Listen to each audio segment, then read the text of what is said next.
Hey everyone, I'm Megyn Kelly. Welcome to the Megyn Kelly Show. We have a great program for you today. You will not believe who Katie Porter is blaming for the leak of that infamous video of her berating her staffer. Get him, Katie. She's mad and she's naming names, and we've done a deep dive on it. And we have a Kelly's Court with another twist in the Blake Lively Justin Baldoni case, which, despite that shock settlement, is not over just yet. Wait until you hear what her lawyer just said. First, though, we're going to do something a little different today. Have you heard about or seen this new Michael Jackson movie?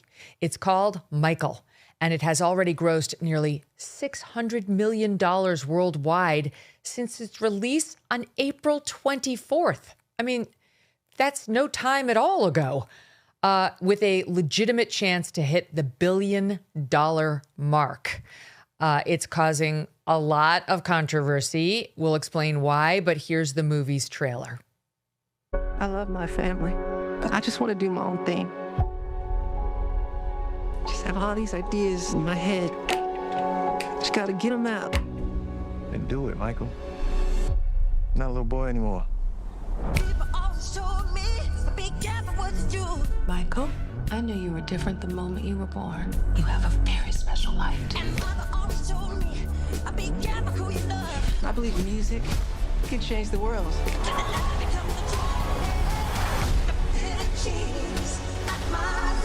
Spread love, joy, and peace.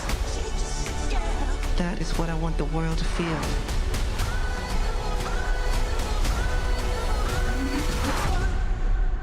Magic.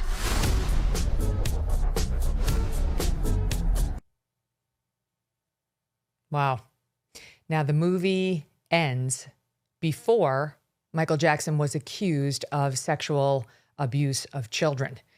It originally did not end there, but it does in the version that you're seeing in the theaters. Despite the film ignoring the controversy surrounding that, the allegations of Jackson's behavior around children, the movie has reopened the debate about the pop star's legacy and the credibility of his accusers. I listened to a full hour on this by the New York Times, The Daily, the other day. The reporter who they assigned to go see the film and so on was refusing to actually see it. So convinced he was of Michael Jackson's guilt as a child predator. The Times apparently had to make him see it before he would appear on The Daily to talk about it, which is kind of derelict as a reporter. But that's just one example of the feelings that just the name Michael Jackson still engender for some people. Now, I'm just going to tell you a story. A couple years ago, when I was off, I was in between NBC and this show, I took a deep dive into the allegations against Jackson made in that so-called documentary, Finding Neverland. I had very little time, very little things to do with the time that I had in my hands. So I actually took a deep dive into the Woody Allen allegations and the Michael Jackson allegations at the time. And I have to tell you, I found serious problems with both of them. Now, that doesn't mean it didn't happen. I'm convinced that the Woody Allen things did not happen. I don't think Woody Allen molested his daughter. I think crazy Mia Farrow put that in her daughter's head, and that Dylan genuinely believes it because of her crazy mother, not because of her perverted father. But that's a conversation for another day. Michael Jackson, I wouldn't go there. However, I do see serious credibility problems with at least the two men who were featured in Finding Neverland. And my problem at the time was that the documentary, again, that's in air quotes, did not disclose any of them. Oprah Winfrey did a terrible job at the end of it, trying to sort of glaze the whole thing without asking any tough questions of the two accusers. And with all due respect to them, maybe they're telling the truth, but they have massive credibility problems, especially the main guy. And none of it was raised. None of it was raised by the, quote, filmmaker on the, quote, documentary. But I haven't done a deep dive on all of the Michael accusers, so I'm not going to go that far. And in fact, I've seen a lot that I find deeply, deeply disturbing. And we're going to talk about it today. And there's a great guest who you know very well. Mark Geragos is here. He is co-host of In the Well, which is a new program we've just launched on our MK True Crime podcast channel. If you just go to any podcast, button and type in the well, you can find it. Or just type in MK True Crime, it'll take you there. And you can do the same on YouTube. All right. So go ahead and subscribe, and you can listen to Mark along with his partner in crime, Matt Murphy, lifelong prosecutor Matt, lifelong defense attorney. Mark duke it out on some of the greatest cases of our time and in some great war stories of their own. Okay. So go to MK True Crime for all of the proper links. Don't miss a moment. Subscribe to this show on YouTube and follow me on Insta, Facebook, and X. Whether you are heading into allergy season or just trying to stay healthy in a crowded world, you need a defense system that actually works. Let me tell you about Beekeepers Naturals. The Propolis Immune Support Throat Spray is your daily dose of proactive protection. It is packed with antioxidants that they say fight stress and defend against germs on the spot. If allergy season has your throat feeling dry or scratchy, this can be your instant soothing relief. And to keep your airways clear, there's Propolis Nasal Spray Max. This is drug-free and non-toxic. The saline and oregano oil that it has cleanses and invigorates your sinuses, flushing out irritants and more for deep, refreshing breaths. It is safe for daily use, and it can be a game changer for sinus irritation. Today, Beekeepers Naturals is giving you this exclusive offer, an early Memorial Day sale. Go to beekeepersnaturals.com/Megyn, or you can just enter the code Megyn when you check out. But do one of those two things, because that will get you 25% off of your order. Beekeepers, B-E-E, Keepers Naturals.com/Megyn, or just enter that code MEGYN when you check out, and it will give you 25% off your order. Why wouldn't you want that? Mark is the perfect person because he represented Michael Jackson when he was officially charged with endangering a child, charges that dominated the news and the country's attention for months, Mark. I mean, I remember watching you handling this, and you look pretty good, by the way. I have to say, you look the same. Your hair is like maybe a little bit grayer, but you look the same. You look very good. Anyway, but that case must have caused it to go gray, because you did not have the most compliant client in the world. You see in that? Let's just start there as you look at that picture. You see in that picture, Ben Brofman, between me and Michael. Ben has one of the great lines of all time, and I'll tell some of the stories. I remember Ben and I went to the arraignment there, and that could be right outside of the arraignment. And we were standing after the arraignment next to Michael. And all of a sudden, Michael was on top of the SUV. He had, in one fell swoop, jumped up on top of the SUV. And Brofman turned to me and he said, "If we don't get this guy under control pretty soon," there you go. There it is. Oh, sorry, Mark. That's it. Wait, we'll play it and then you finish your thought. There he is. He's up. Okay, he's up on top of the van, and he's going to moonwalk. This is right after he was indicted. Can you imagine this happening today with social media? You see me looking up there with my sunglasses on. Brofman literally saying to me, "If we don't get this guy under control, he's going to come to court in his pajamas." And I started laughing hysterically. and sure enough, he did come to court in his pajamas. But oh my God. He was accused of child molestation, and he's like having a great time. The day of the indictment, on top of the van doing the moonwalk. But of course, his instincts were not wrong, that he knew he was beloved. Wait, where are you, Mark? Down in the bottom left? Right in the bottom left, right there. And there's Ben standing right next to me. We're talking. Get down. Get down right now. I mean, Ben and I we were just shaking our heads at the time in real time. It was unbelievable. And I will tell you, let me give you just a little bit of history as to how many cross currents I have and why I can actually talk to you about this. So when Michael was indicted, and that was the arraignment right there, the reason we brought Ben Brofman in, I had called Johnny Cochran. Johnny was very sick at the time, and Johnny had brought me in much earlier to represent Michael during the Child Protective Services investigation. And that— What was the year? Yeah, probably 2000 and end of 2002, beginning of 2003. Okay. And so I was handling the child services protective services.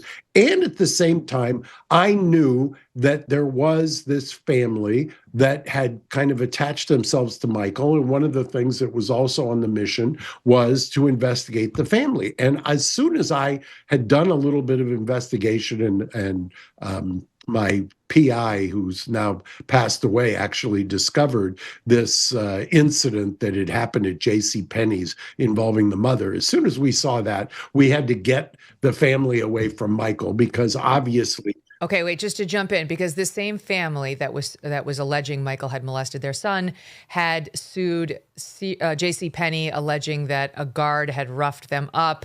They started to look like vexatious litigants who, never miss an opportunity to make a dime off of a rich company or client of yours. So that's what you're saying. You discovered they've got a history. Correct. And once we discovered that, once I got them moved out of Neverland and we had done all of that, and then I'm having discussions in real time after the search warrant was executed on Neverland. Mind you, remember, Megyn, you might have been there. I don't remember that well, but I was doing a preliminary hearing in Modesto for Scott Peterson. I was wearing a pager.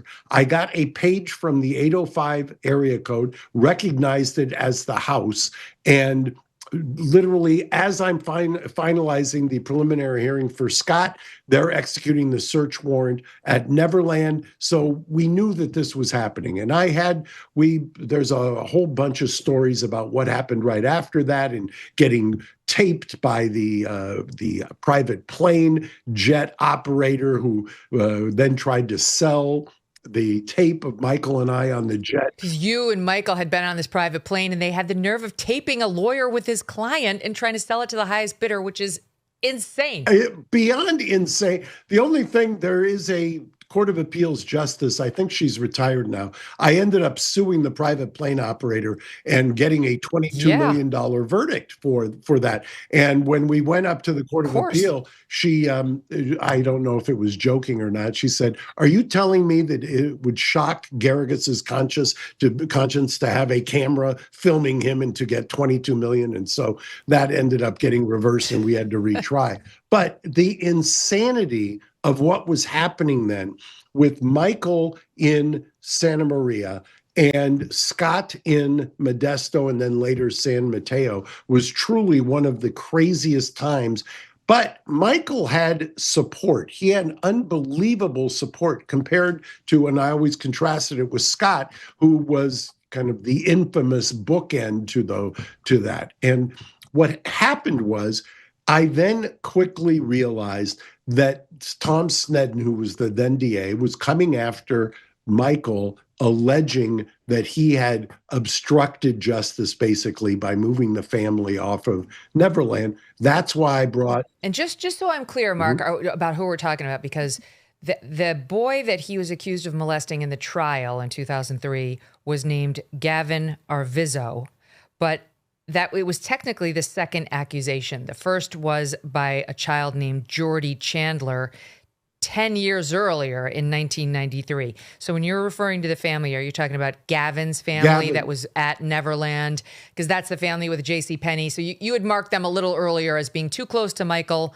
with a questionable history, like let's get them away from each other, but too late because this child who was a cancer patient would ultimately accuse Michael and you would have to go defend him in criminal court. And it's a great point. Right? It's a great point you bring up because remember in the 90s, there was a criminal grand jury that Howard Weitzman was handling Michael's case along with Johnny in the Los Angeles County Court. And they ended up settling in the 90s with a young man then who was making the accusation. And then lo and behold, 10 years, 20 years later, you're having this accusation. And there was a fear in the camp that, oh, here we go again. Ironically, they were right. It was a 10 years. Actually, both families, I think at one point had the same lawyer or law firm, which is ironic because now you've got, at least in the Diddy case, you have the kind of same lawyers involved in a lot of accusers there. But what ended up happening was I realized I was going to be a witness. I brought in Ben Brofman, and I did. I ended up testifying not once, but twice in Michael Jackson's trial. So not only did I kind of shepherd him through the Child Protective Services, I was also a witness for the defense. And the judge had me waive on the record attorney-client and work product in order to testify. And so that happened. He was famously acquitted. I thought Tom, who handled the trial, Mesereau, did a workmanlike job in that under extremely difficult circumstances. But that acquittal, because I had always wondered how he would ever get through that trial. It's my opinion that that trial really took it out of him. I mean, he was fragile when I first started with him, but by the time the trial ended, and I wouldn't have, if we had prediction markets, I wouldn't have bet on his stamina for that trial. I think the trial really did him in. And I think there's also, speaking of, the movie that you're talking about and the amount of money that it's generating, the wellspring of support and the kind of the way they've characterized him or portrayed him in the movie, they ended it, to your point, prior to the allegations. That was not the first cut. By all reports, once they had that they were trying to have a more elongated treatment of his life, then the case involving the 90s person who made an accusation that was settled for reportedly 8 figures had a clause in the settlement that you couldn't kind of treat this, if you will. So the estate, I presumably, had to make a pivot, and that's why they truncated this earlier. It actually may turn out to be the Jordy Chandler case. Right. Yes, that's what the New York Times was reporting, that originally this biopic, Michael, ended with an attempt to address the abuse allegations and an attempted takedown of some number of the accusers, maybe just Jordy, maybe more. I don't know. I haven't. No, it was obviously it hasn't been reported to be released. more, and I've got a pretty good indication that it was more. And there was a lot of the machinations that have not been reported by the New York Times, and that I can tell you actually existed, was that they were going to originally try to address Jordy Chandler.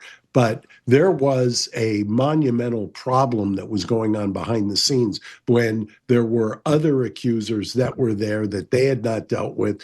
Some of the people who were financing this film felt like they had been misled. There was all kinds of back and forth in order to try and remedy this. And I think where the film landed was the solution. We're just not going to go there in that period of time because it's too hard to navigate all of this. I mean, frankly, it wound up being the best thing that could happen to them because the movie is making so much money. It allows people to take in just his genius and his incredible talent without really having to wrestle with the other side of Michael Jackson, which is frankly what we'd all like to do. No one wanted this to be Michael's ending or a piece of his story. So it kind of gives the watcher permission to just think about him in the best light. Amazingly, and very coolly, he's played by his nephew, Jafar Jackson, who is Jermaine, Michael's brother's son. So it's kind of cool that somebody who's in the family is actually playing Michael Jackson. Before we get to the darkness, so I just want to spend a minute on Michael's upbringing, Mark, because he really is, whatever the legacy, whatever the truth is about Michael and children, and it does matter. I'm not saying it doesn't matter, but whatever it is, you cannot deny his talent. You cannot deny his importance as a cultural figure in the United States, in the world music scene. It's hard, enormous, and it's like too big to really understand. It's hard to overstate the phenomena that was Michael Jackson in the 80s. If you were adult and sentient in the 80s, and he was literally the kind of soundtrack of that decade and longer. And it was, I cross there's a picture you've got with the Reagans. I mean, he cut across every socioeconomic, ethnic, you name the category, he permeated it. It was unbelievable what the kind of phenomena that he was, even going into 2000. I've had my good fortune of representing some of the most Princess Diana. Yeah, the Princess Diana Prince Charles. adored him. The look at the now king. He was enthralled. I mean, it was unbelievable the kind of rarefied air that he occupied. And the bigger star. No matter who he met, he was the bigger star. A world-class talent, almost godlike in the way people would respond to him, just because in this one package, this overwhelming amount of talent, you know, just the number of things he could do, unlike anybody else, better than everybody else. And we grew up with him. I mean, he was a child star with the Jackson 5. He was the star of the Jackson 5. There was a story online as I was preparing for today where his mother was saying that she went to Joe and said, "Let Michael sing." And he said, "No, Jermaine's the singer." And she said, no, but listen to Michael sing. And he was like, "Jermaine is the lead singer." And she apparently insisted, and Joe Jackson was an asshole, terrible father, but he listened to her in this one case and let Michael sing. And Michael immediately became the lead singer of the Jackson 5, which they practiced all the time. They were from Gary, Indiana, which is a very rough, rundown town, with all due respect to Gary. I don't know if it's seen better days. In my lifetime, it's never been good days for Gary. And he was determined to see that family rise up out of that. And boy, did they ever. So the kids become huge stars, but not without awful sacrifices. And Michael, when he became an adult, gave some key interviews on what it was like growing up in that household and what it was like to have this guy as your dad. And of course, Michael was like a large child when he was a grown man, and sounded it, had the voice of a young child, had the demeanor of a young child. So for those who have, you know, our younger audience may not have seen any of these clips, they may be sort of shocked by how he looks and sounds. But here he is in a famous interview with Martin Bashir talking about the abuse. Warning, this stuff is disturbing. SOT 2. He was tough. How often would he beat you? Too much. Would he only use a belt?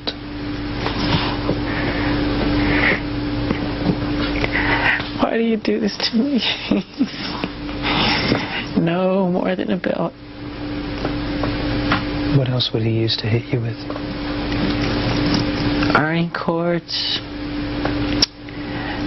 Whatever's around. Throw you up against the wall hard as he could. See, it's one thing to... But you were only a child. I know. You were a baby. I know. It's one thing to discipline. And you were producing successful records. I know. He would lose his temper. I just remember hearing my mother scream, "Joe, you're going to kill him. You're going to kill him. Stop it." I mean, scared. So scared that I would regurgitate. You would vomit. Mm-hmm. When would you vomit? Well, what would produce that sort of reaction in you? His presence. Just seeing him. And sometimes I'd faint, and my bodyguards would have to hold me up. When he was beating you, did you hate him? Yeah. Strong hate. That's why to this day I don't lay a finger on my children. I don't want them to ever feel that way about me. Ever. And he didn't allow us to call him Daddy. And I wanted to call him Daddy so bad. He said, "I'm not Daddy, I'm Joseph to you." You know, it's just one more, Mark. Before you go to the next one, remember, this was what triggered, to my mind, in retrospect, I didn't know it at the time, obviously, but this Martin Bashir interview is what triggered, I think, in a lot of ways, the dominoes that led to his downfall and death, because that interview was so used against him or weaponized against him that it ended up fueling the fire that was the DA. It ended up being kind of the wind at the back of the prosecution, and he never recovered from it. It was just that. I'll play that soundbite too. But before I get to that piece of it, just want to stay on the abuse, because of course, if Michael Jackson was a child molester, the odds are overwhelming that he was molested too when he was a child. And, you know, everybody wants to know, how does one become like this? Because we want to prevent the creation of more. And he never accused his father of sexual abuse, but I did find an extraordinary clip. This is from a recording made for the book, The Michael Jackson Tapes, and it's Michael's voice over old pictures of the family. And you heard him there saying his dad used to hit him with an ironing cord. He means, and he explains here, the cord of an iron, like literally the plug that plugs into an iron. And here he goes further with it, and it was some disturbing additional details in SOT 3. He was rough. The way he would beat you was, you know, was hard. You know, sometimes he'd make you strip nude first. He would oil you down. Your whole ritual, he would oil you down. So when the flip of the ironing cord hit you, it would just, you know, and it was just like me dying. And you just flipped all over your face, your back, everywhere. And I always hear my mother, but no, Joe, you're gonna kill him. You're gonna kill him. No. I would just give up. There's nothing I can do. You know. And I hated him for it.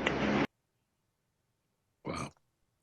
Now I have to say, a father making his son get naked and covering him in oil takes me to a different place. And it is very plausible to me that Michael Jackson might not have been ready to admit, or ever prepared to admit, what else happened. But it's just very strange to hear of a father making his child get nude and oil him up before a beating.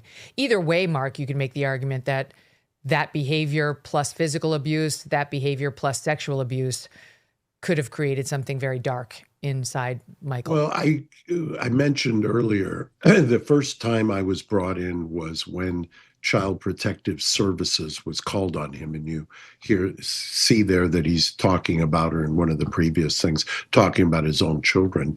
And I think in retrospect, he was later prepared for the criminal case. I don't think he was ever prepared in retrospect for that Child Protective Services investigation. It was so hurtful, devastating, and it shook him to his core. I just remember talking to him about it, and he just could not wrap his head around the idea that he would be doing anything untoward towards the kids. And we did get it shut down, but by that time it was shut down, the criminal case had kind of heated up, and so there was no rest for the weary, so to speak. And it was a very difficult time for him. I remember, I think I've mentioned this once before. One of the most terrifying times to have a client was being called one time and finding him on the floor, OD'd in the run-up to the trial itself. And he had this wonderful housekeeper who was living in the house who had called and was panicked, and obviously you couldn't take him to the hospital immediately. He had to have a doctor there.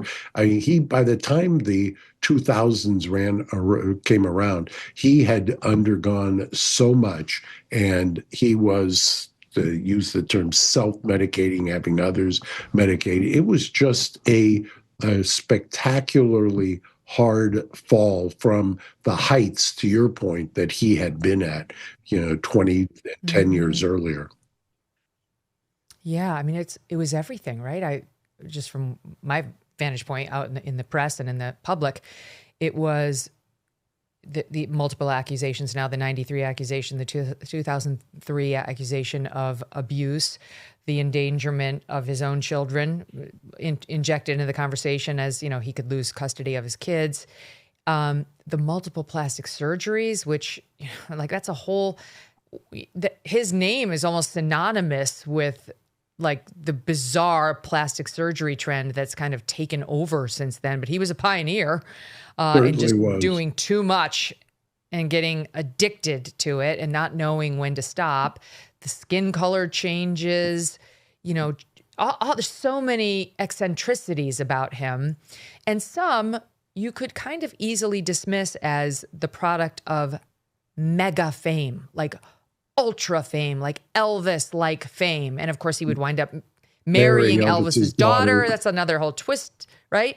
But like, part of the mystery is, how much was attributable to incredible fame and this bizarre upbringing, like that might happen to any child who was exploited as much as he was at a young age, and how much, here's Lisa Marie Presley just loving on him on stage. Oh, sorry. No, it's just a fan. No, it's just a fan. She never I was behaved this going to way. say, I don't think that's Lisa Marie. But for a second, I thought, this woman's too tall to be Lisa Marie. And how much is attributable to look at abuse? Look at those fans. For me, as an observer, I don't remember that kind of reaction except for the Beatles back in the 60s. And Elvis, I'd say. Yeah. Look at that. I feel like Elvis brought people there too. But yeah, no, like there's a term, starstruck. Yeah. And that's exactly what these people were, like struck by this megawatt star. And unlike so many of these stars, Mark, he delivered. It's not like we today build people up with image making and PR firms and, sort of the social media blitz. Here's a woman being taken away on a stretcher. She's so overwhelmed by him. But he delivered in terms of the performance and the skills and the talent, and just, the way he moved was not human. It was overwhelming to behold.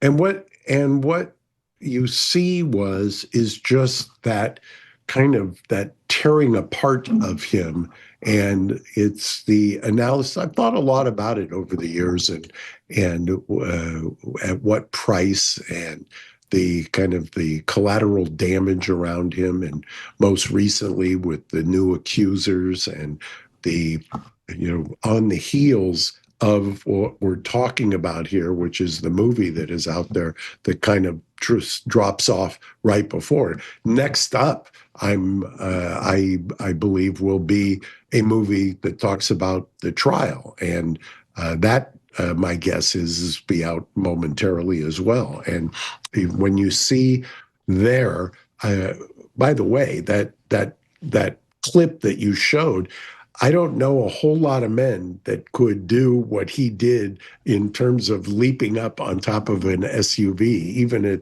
that stage in his life and with the physical ailments that he had. It's just hard to. Well, that's one of the sad things. If it hadn't been for the drugs, he probably would have lived a long life, because he was obviously extremely fit. From years of aggressive dancing. For the love of God, Keith Richards is still alive, just based on what he did on stage with the Rolling Stones. Can you imagine? We could have had Michael for decades. But a man named Dr. Conrad Murray entered his life and bizarrely agreed, as a board-certified anesthesiologist, to administer propofol to him night after night in 2008 or 9, and killed him. He died. That is not a safe thing to have happen, and that's how he ultimately died. Go ahead. I was just going to say, it reminds me, I see this all too often with a lot of people trying to basically turn their brains off when they reach these kinds of levels. And that was, I think, to some degree, where he was, is just trying to literally anesthetize himself to the point where he could sleep, where he could just stop having the neurons firing and everything else. It's an immense tragedy, and it's a first cousin to the talent that I don't even think there are not enough words to describe just how talented he was, and the kinds of he even in the somewhat addled state that he was by the time all of this other stuff was swirling around him, he had flashes of just an incredibly brilliant mind. And so I think to some degree it was a way of just turning off that brain activity. I'm sure. Propofol, anybody who's ever had a surgery knows what that feels like. You have to count back from 10, and you never make it past 8 because of the propofol, which knocks you out. And you lose consciousness prior to, them operating on you. And he could have anything. He had the money and the resources and the connections to get anything. And in the same way that the helicopter pilot should not have flown Kobe on that day because the weather was not safe, but he did it, I think, out of fame, admiration, like wanting to please Kobe. Michael Jackson had enablers like that in his own life, and one of them killed him. Conrad Murray killed Michael Jackson and he was later found guilty at a trial, right? A criminal trial, I believe he was put through, and of course lost his license, as he should have, because no anesthesiologist would do this, in any respectable way. And so that's what took him. But if it hadn't been Conrad Murray, it would have been something else. It might have been a different kind of OD. Right. And we could have he was slowly but surely killing himself. Yeah, we could have a whole other discussion. I mean, I'm coming fresh off of the so-called ketamine queen and Matthew Perry. And you just wonder at a certain point, I know you want to hold people accountable, I get that. But at a certain point, if you've ever, and I've argued this for years with people who are in the throes of addiction or have a loved one, who doesn't have one degree of separation to somebody with a mental health or an addictive challenge and doesn't understand just how determined and how much they can persevere when they want to get whatever it is the carrot at the end that is being held out in front of them. So it's a very pernicious thing to be under the influence of, pun intended. So we've gotten childhood abuse. We've gotten allegations of abuse, child abuse and molestation against him. We've gotten the threat of losing his own children potentially. We've gotten, crazy, avid, obsessive plastic surgery and skin color changes and incredible fame, like just mind-numbing, crazy ass fame and attention. And then a bizarre death. So that's kind of the arc of the Michael story. But in there really has been the question of, is he or isn't he on the molestation? Everyone wants to know, is he or isn't he? We want to know. I would like to know, if I'm at the roulette table and I can put it all on black or white. I guess it's black or red. Black or red, yes. What do I? Black and white, I think, was the there. song. Yes, thank you. Yeah. What do I put it on? He was or he wasn't. And I got to say, I don't know. I don't know. I don't know enough. But there are some very disturbing allegations. So I'll start with the most recent. You mentioned that there were recent allegations, and indeed there are. So this is a family that was supposedly his, quote, second family.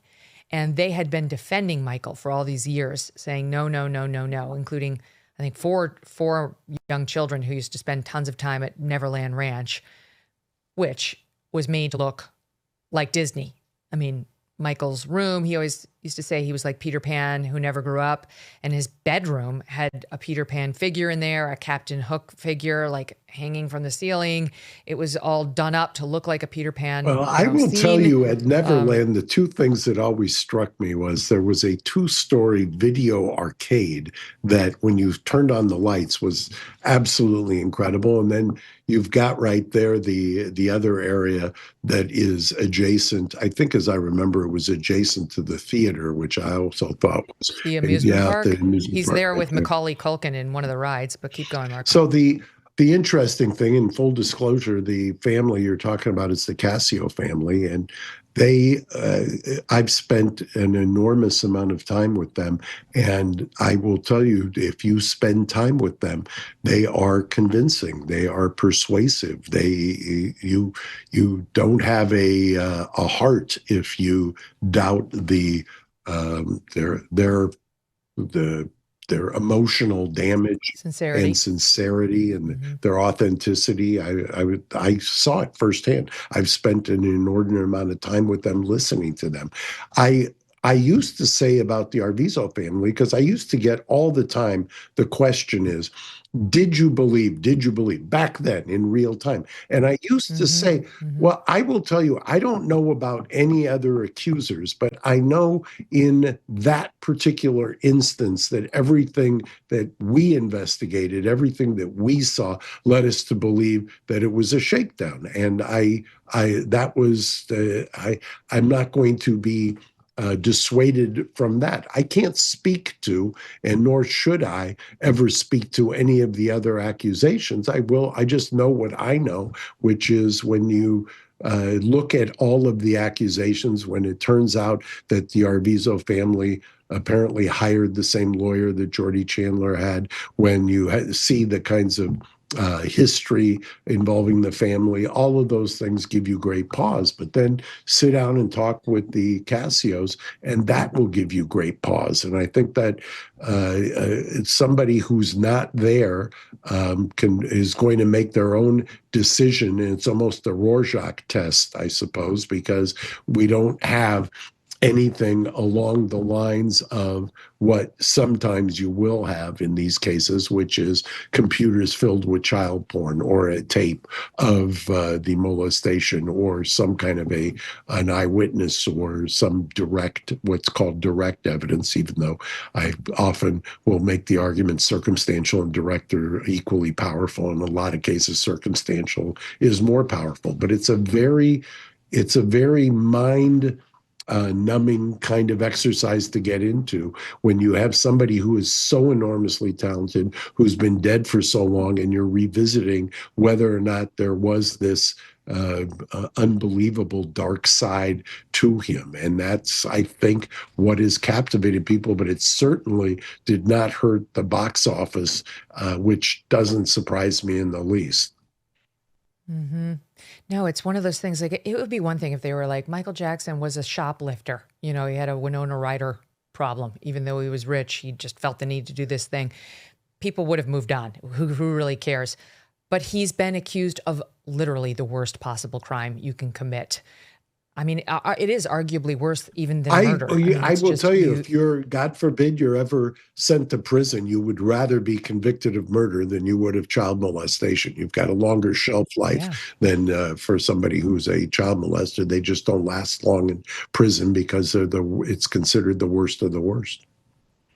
Yes, there is some weird honor code even amongst the worst among us who have been sent away for life, that, you know, you hurt a child, you're in a special class of evil. And so like this guy who we've been spent the first 40 minutes of the show revering and celebrating, and, you know, no question about his talent and how much we both admire it, may have been the absolute darkest, worst, most evil thing you can be as a human on this earth. That's the incredible mystery around Michael Jackson.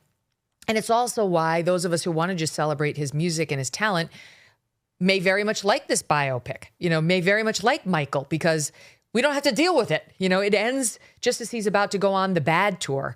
You know, I'm bad. And we don't have to even go there. But back to the Cassio family. To the Cassio family, they will tell you, yeah, that's great. You can celebrate all that. We celebrated all that, but you can't believe every morning. And I think of one of them in particular. Every morning I wake up, I have to deal with this. My life has been ruined, and it's emotionally, it is impactful in ways that it's hard to give voice to. Oh, I mean, of course, if you've been the victim of child molestation, I mean, it just is a total game changer. Without heavy doses of therapy, your life is going to be really tough to get back on track. Some people have done it. So it's not impossible, but my God, what a massive challenge that's been given to you, but through no fault of your own. And so the Cassio family has now come forward. They've been longtime defenders of Michael, but now they are alleging in a lawsuit that he did sexually abuse them as children over many years. They'd long described themselves as his second family. I'm reading here from a New York Times piece, appearing publicly, including on Oprah Winfrey's show in 2010, to deny allegations against him and defend his reputation. And this is very helpful for Michael, because when he was being accused, either posthumously or during the course of his lifetime, to have children like Macaulay Culkin was one of them, who had spent a ton of time with him during those tender ages. By the way, pedophilia is defined in the DSM-5 as sexual attraction to prepubescent children. It specifically says those prior to age 13, and that was reportedly Michael's thing. some said between 7 and maybe 14 at the oldest was what he liked. But to have them come out and say, never me, would be very helpful, from the Casio kids to Macaulay Culkin, and there were some others. And they now say that they were groomed, that they were conditioned to protect him, calling themselves his soldiers, and saying that they publicly denied the abuse for years because of fear, manipulation, and emotional dependence. They recently appeared on 60 Minutes Australia, and here's a bit of that. For Aldo, the family's youngest, at times the fear was overwhelming. Did you find his appearance scary as a kid? Yeah. Yeah, especially when you're in bed with him at night and he turns into the zombie and you don't love me. He's all, his eyes were like this. Learning there were other victims meant this was no longer just his secret to keep. And I was like, oh my God, he did this to other kids. That was enough for my courage to just blossom. I was like, no. This isn't made up. This is real. Aldo decided to tell his family of the abuse he'd endured, unaware he would also be opening the lid on the suffering of each and every one of his siblings. I called everyone to meet at my mom and dad's home, and I said, just want you guys to know that everything that they're saying is true, because it happened to me too. Aldo's courageous admission led to all his siblings finally sharing what they say Jackson had done to them. It was the hardest thing for me to do, was to admit it. Oh, yeah. I can't describe the feeling, the range of emotions that I was feeling at the time and coming out.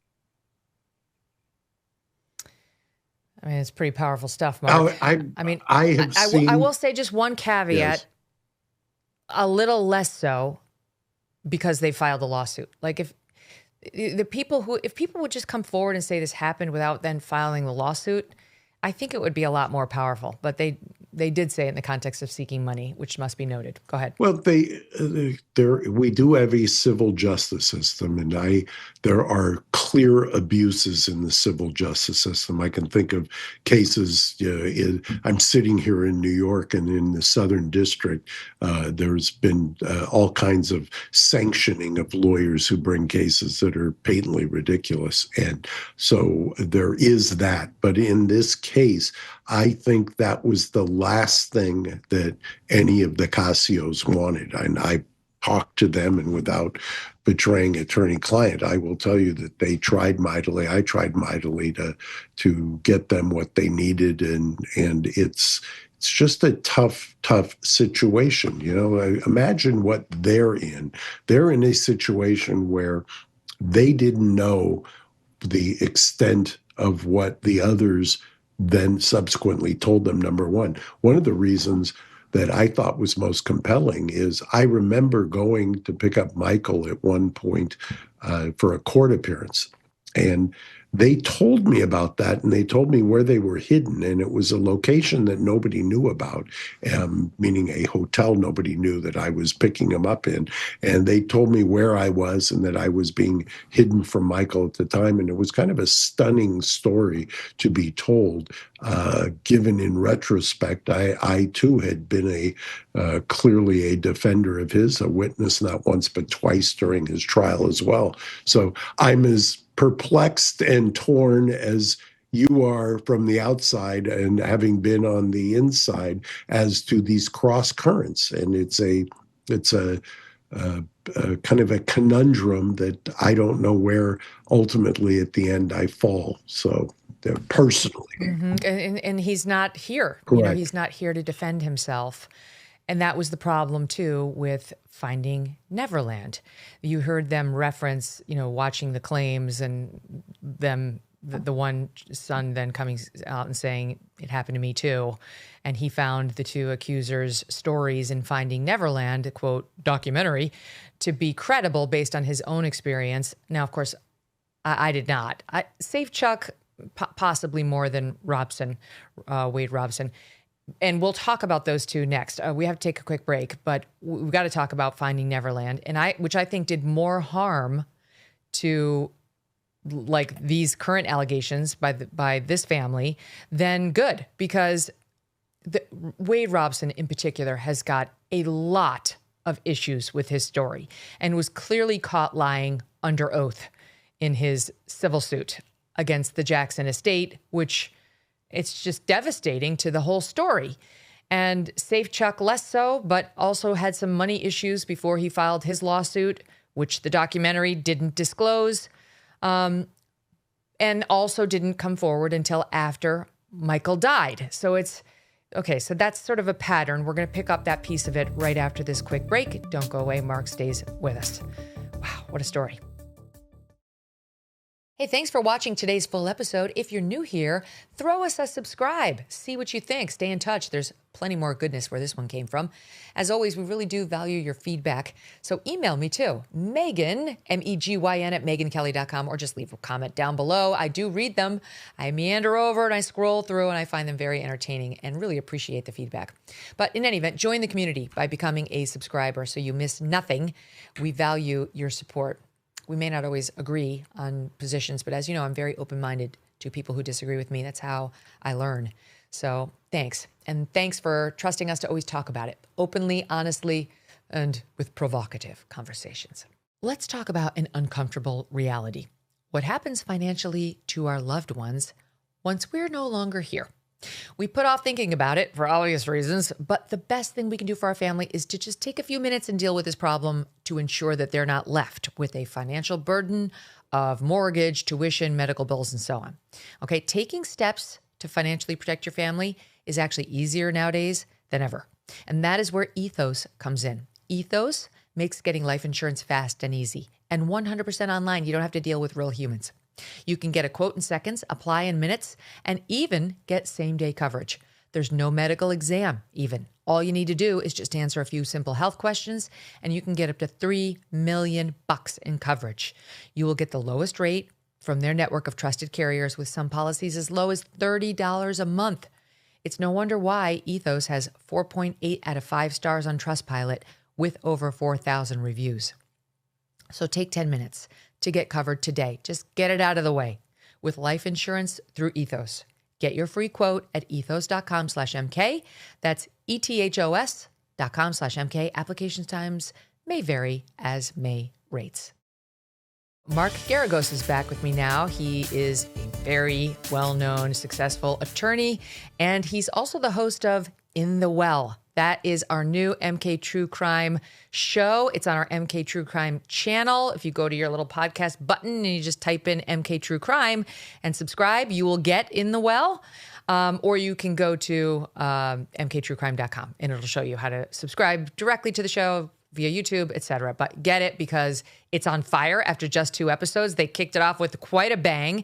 It's Mark Geragos and Matt Murphy. Mark, a lifelong criminal defense attorney and also civil attorney, and Matt Murphy, lifetime prosecutor. So the two of them in California have gone round and round with each other in the well of the courtroom and out of it. And now they bring that expertise to all of you. So we're very lucky to have him. All right, keeping on, taking a look at the 2 men featured in this Leaving Neverland, quote unquote, documentary. Wade Robson they both met Michael when they were children. Wade was this Michael Jackson lookalike from Australia who got folded into Michael's orbit. I think he won a contest and met him and might have appeared in like a music video with him and went on to become a well-known choreographer, stayed close with the Michael Jackson estate, with Michael himself, said very, very nice things about Michael his whole life, actually testified under oath that Michael never laid a hand on him, both in the 1993 accusations. That one didn't go to trial, but did testify or told the sheriff nothing, absolutely nothing with me. And then in 2003, in your case, Mark, was again a witness for Jackson under oath, nothing. Then comes this documentary, again in quotes, Leaving Neverland, and he has a very different story. Here is part of it. This is, viewer warning, disturbing. And I must say, for the record, we took out the most disturbing parts just because it's very dark, but you can imagine it. SOT 7. And then him guiding me to do the same thing with him. So moving my hands to touch his penis which, was erect. And I remember him putting my hands on his head when he was down there. I'll never forget the feeling of his hair. That was rough, almost like a Brillo pad, like this roughness. And he's down there, and with his mouth on my 7-year-old penis. Okay, Mark. So I have to say, when I watched the movie, I was horrified, and I found him very credible. And then I started to research him, and let's just say less so. So he sued the Jackson estate reportedly after he found out that he was not going to get this job with Cirque du Soleil and their production of Michael Jackson. Cirque du Soleil had licensed some Michael Jackson songs, and they were sort of rehabilitating the MJ name. And he thought he was going to get a role with them and didn't, and reportedly had some sour grapes over it. And then lo and behold said, I was a victim too, and filed a lawsuit against the estate. And in the deposition testimony he had to give in the context of the civil case was asked, did you ever write anything about these allegations that you're making now? And he claimed under oath, he testified, no, never. But it turned out he had written a whole book alleging that he'd been molested. The defense team demanded the copies of it. My information was he did have to produce what he had, and that took a motion and a judge ordering it, and he tried to wiggle out of doing it. And then they actually got some of the metadata from the drafts from the publishing companies. They went, the defense team, to publishing companies saying, did you get pitched a book about Michael Jackson by Wade Robson? And they did. And they got their hands on other versions of the book, and his story differed version to version. And then there was testimony of him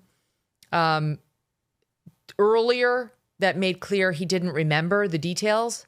But by the time he got around to this documentary, again in quotes, his memory was crystal clear for all of the abuse allegations, all of which left me with a lot of questions. With all due respect to this man, because I don't know whether this happened, and I don't want to attack somebody who may have been molested, but I just have to be honest, did not find the story credible at all when it was said and done. Your thoughts? Well, the experience I've had with Leaving Neverland is famously they have a clip of me coming out and saying, I'm going to land on you like a ton of bricks or something along those lines. The implication being is that I was coming out and attacking the Oh, we have this, Mark. Yeah, hold on, I'll show the soundbite. This is from the documentary Leaving Neverland. It's you, Sat 9. A news clip of Mark Geragos, who initially represented Michael in 2003 in the criminal case, is manipulated to appear as if he's threatening an accuser after Michael's arrest. We will land on you like a ton of bricks. We will land on you like a hammer. If you do anything to besmirch this man's reputation, anything to intrude on his privacy in any way that's actionable, we will unleash a legal torrent like you've never seen. In fact, he was talking about a completely different legal case in which he and Michael were secretly videotaped on board a charter aircraft. Disclosed that those two video cameras, which also apparently had audio on them, were surreptitiously placed in there, were recording attorney-client conversations. So just to make clear, Mark, there was a rebuttal to Leaving Neverland called Lies of Leaving Neverland. It's on YouTube now. And that was one of the lies they were pointing out that they perceived in the documentary as regards you. Keep going. Correct. And that was it was so offensive to me when Leaving Neverland came out, because what I had described there in the press conference in real time, and what I was so angry about, was they had filmed my conversations with him, attorney-client, which are sacrosanct, and they were marketing it. In fact, Greta Van Susteren was the one who called me the next day saying, this guy, this lawyer has got the tape and he's shopping it for $1 million. And I called the lawyer and said, have you lost your mind? And he said, He said, well, this is my client's lottery ticket. I went into court immediately, got a court order. Before I could execute the court order to go get it, the FBI was there. They seized it from the lawyer, and this guy was indicted who had done the surreptitious taping. So it was a wild situation to then take that and manipulate it. One of the reasons sometimes these documentaries drive me crazy, because it's great to tell a story, and documentaries can be some of the most effective storytelling there is, but you shouldn't really manipulate the facts to the point that you just literally tell a story that is not true. And that's why I was so... No, then it's a docudrama and not a documentary. And that's, yeah, so they did that. If they played fast and loose like that with you, what did they do with these other two men who are featured in it? And I just think, I don't know whether those facts are fatal to Wade Robson's claim, which has been resurrected because California passed one of those laws like New York did, where claims that were out of time and were sort of dead claims could be resurrected for a brief period of time if they related to sexual abuse. And Wade and James Safechuck took advantage of that and got their claims against the MJ estate resurrected. They go on to this day as a result.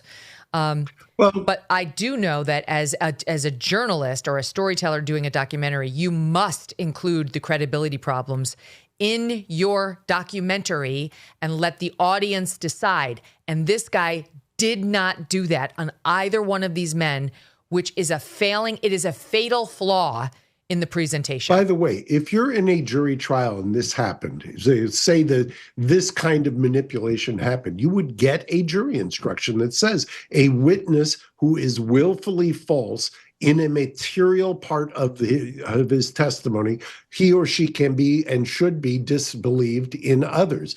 I was thinking this morning, it's funny, Megyn, that before I did this, I was watching the closing argument in Harvey Weinstein's third trial here in New York in the Manhattan court. Mark Agnifilo was giving it. I ran into, speaking of podcasts, Arthur Aidala, who tried it the second time, and he sends his regards. And I was thinking as I sat there about the accuser in this third trial, and such damaged goods, no matter what you say, given the testimony, given the medical records, the accuser has mental health issues that are off the charts. So the argument becomes, when you're analyzing it, did the abuse cause this, or are the mental health chicken or egg? Is it the mental health that is causing the person to make the accusation?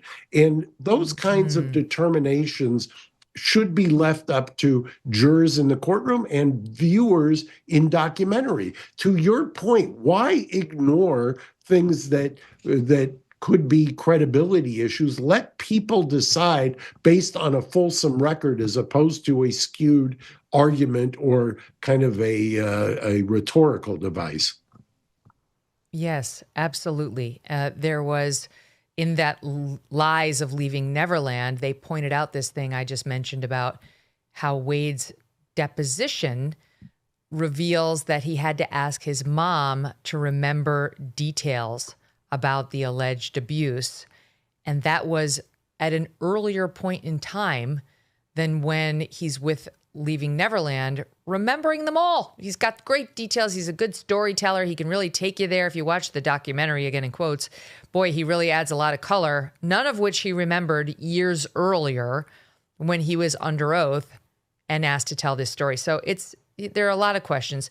James Safechuck, he made equally disturbing allegations in the piece, Leaving Neverland.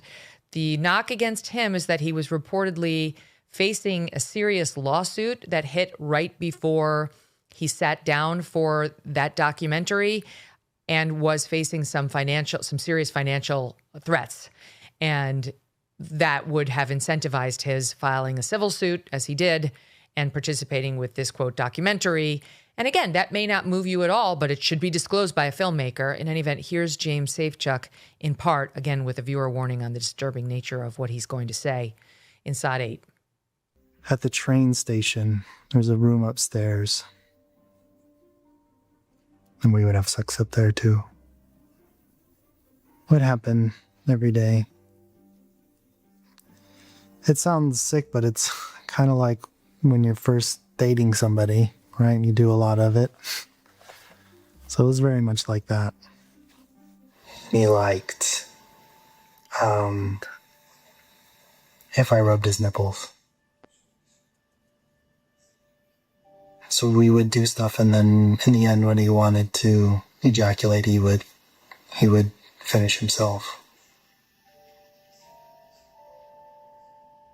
We'd be in the hotel room, and he would pretend like somebody was coming in, and you had to get dressed as fast as possible without making noise. So not getting caught was a big, just kind of fundamental. It was very much a secret. And he would tell me that if anybody found out, his life would be over and my life would be over. So he did say there that he remembers the abuse in Michael Jackson's train station. He had I was just going to say, playful. You mentioned Matt Murphy, and my podcast partner, Matt, in fact, Matt and I faced off on a number of sex crime prosecutions. And Matt, I'm going to channel him and say that he would say that some of those things have the kind of insignia or indicia of what he has seen repeatedly and what I've seen coming at clients who are accused as well. So it's a very tough situation. I don't think there are any easy answers. And the look back statutes, which you referenced, which are these statutes that revive statutes of limitations that have already expired. They actually started when in the criminal context, and there was a case, Stogner, where they said you can't prosecute somebody criminally when you're going to take away their liberty after the statute has expired, but they left open the issue on these civil cases. And some of these civil cases and these look-back statutes present real problems from my standpoint when you're trying to relitigate these later on, years later, when somebody didn't have notice or anything like the defendant is dead. Yeah. And now you've got the estate, and you've got, and you don't see it happening against somebody who's to quote my other podcast and close friend Adam Carolla, you never see people coming after the empty bags. So there is that as well. Yeah. So it really is a conundrum. Yeah, it reminds me of the Christine Blasey Ford situation against Brett Kavanaugh, where it's like, how is the guy supposed to defend himself 30 years later on, what he did or did not do on a particular day? Now, in that case, where you're dealing with a would-be Supreme Court justice, so it just so happened he did have detailed day planners even from his time as a teenager, which was extraordinary and to his great luck. But I mean, Trump didn't when E. Jean Carroll tried to come after him and claim he raped her in a Bergdorf Goodman dressing room. If she had brought that claim that year or within 2 years or 5 years, he could have defended it. He could have easily looked up on his computer. No, this is what I was doing that day. That didn't happen.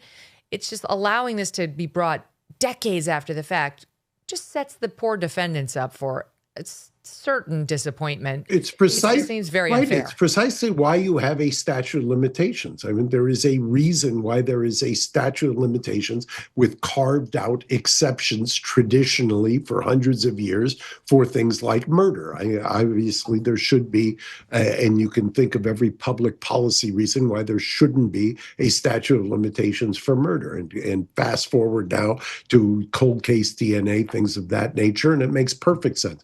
But for other things where it is traditionally a he said, she said, and when you're in what I like to call money court, which is what civil court is, you're over there fighting over other people's money, there ought to be some bright line at a certain point where it doesn't change. I think back to when sitting here in New York, the Adult Survivors Act was about to expire, and the number of clients I had on the eve of that, the expiration, who were handling cases, trying to settle cases just because they didn't want to have to undergo the torrential downpour of the media lynching, so to speak, which also people tend to forget is a real problem. You can win the case eventually. It can get thrown out eventually, but it does. How do you get your reputation back, to quote the original Ray Donovan? Well, that's like this JP Morgan sexual assault allegation that's being made by this guy who tried to go under John Doe, who was also at JP Morgan, against this poor woman who I don't think did anything. I don't believe him. Maybe I'll be proven wrong, but I don't believe one word of what this guy is alleging. But it's the same thing where, you know, he's completely smearing her day after day after day. And it comes out that JP Morgan offered him $1 million to settle this thing, which they said was reportedly 2 years of his salary. So it's, for them, it's a rounding error, Mark. It's JP Morgan. They've got more money than the U.S. government. By the way, that must mean they think she did it. I'm like, no, that does not mean they think she did it at all. I could count a series of employees that I have extricated from large corporations, friends mostly, in the last 2 years, where I have gotten them that kind of money as a severance when they are either laid off or they're perp walked out of the place. So for those who think the 1 million signifies guilt or an acknowledgement of guilt, no, it's when you have a high earner and you want to separate. I'm old enough to remember when nuisance value was 15 grand, and now nuisance value is $1.5 million. So that's just the reality of it, especially in corporate America. Exactly. Like you point out, the higher earnings of the person threatening you, the more it's going to cost to make them go away quietly, even if you think their claim is total bullshit, which JP Morgan says this is, because they say, among other things, he produced none of his records, his phone, all the things that he claims support him, he wouldn't produce, they say, whereas she did. They say she handed over the phone. Take it. Look at everything. Talk to everyone. I never laid a hand on this guy, but I'm having my reputation ruined nonetheless. All right, back to Michael. And Matt Murphy's here, by the way. We're going to bring him in a minute. But I do want to play these two sound bites on. Oh, and I have to point out the one thing on Save Chuck, though.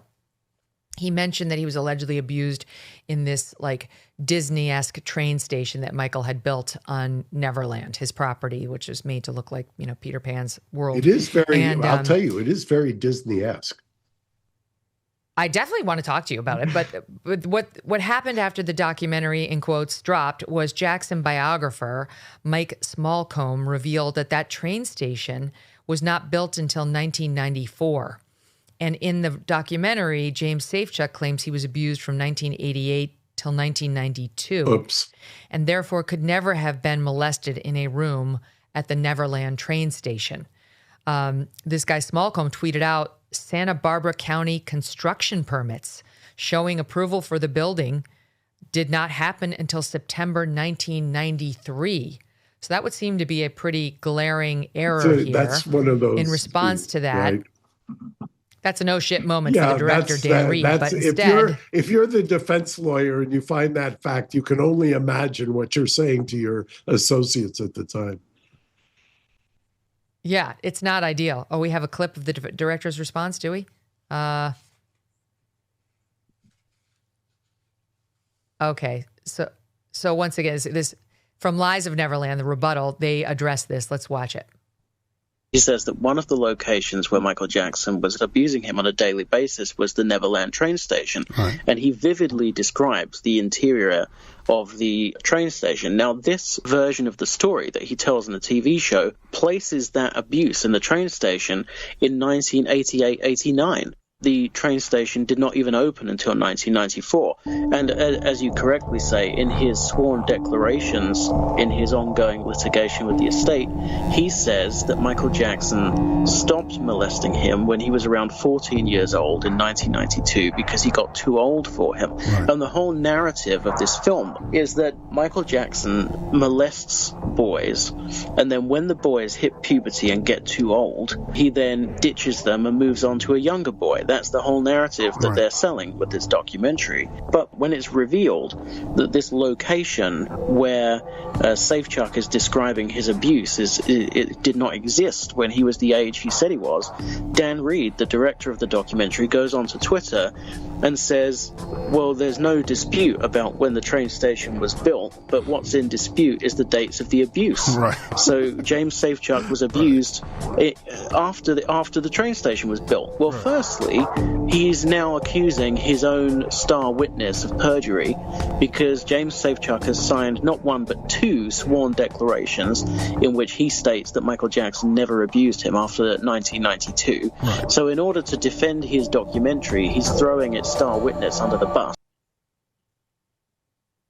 Very persuasive. And Mark, on top of that, even if you extend the period of abuse to 1994, post when the train station went up, now James Safechuck is pushing 17. And during that time, Michael was living in New York for most of the year. He wasn't sitting at Neverland with James Safechuck, according to those who knew him. So it does raise questions about whether these two complainants in Finding Neverland or Leaving Neverland, who had previously testified repeatedly that Michael never touched them, but after he died and they fell on hard times, then came forward and said he did, how much credibility we can give them. And Wade Robson was another one who was reportedly found to have been looking up news articles about what had happened to other boys. Now, that could be the behavior of a victim too, just trying to get back to that stories, or it could be somebody. Yeah, or it could be somebody who, was looking for details he didn't have because it didn't happen to him. So all of this, okay, but that leads me to where I wanted to go with you, which is you mentioned a moment ago the nice maid you knew at Neverland.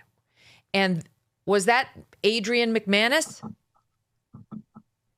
It was a different nice maid. Okay, because speaking of 60 Minutes Australia, he's shaking his head. No, it wasn't her. Speaking of 60 Minutes Australia, which I think we all need to start watching, a former Jackson maid named Adrienne McManus gave some damning testimony about Michael and what she eventually started to clean up in Michael's bedroom. She said after 3 months, they said, now you can start working, you can start cleaning Michael's bedroom. At first, they just gave her the rules of don't look at Michael, don't talk to Michael. You're not friends with Michael, you're the maid here. And then she did get to know him a little, and she said he was very nice to her. And then she started cleaning his bedroom and didn't go well.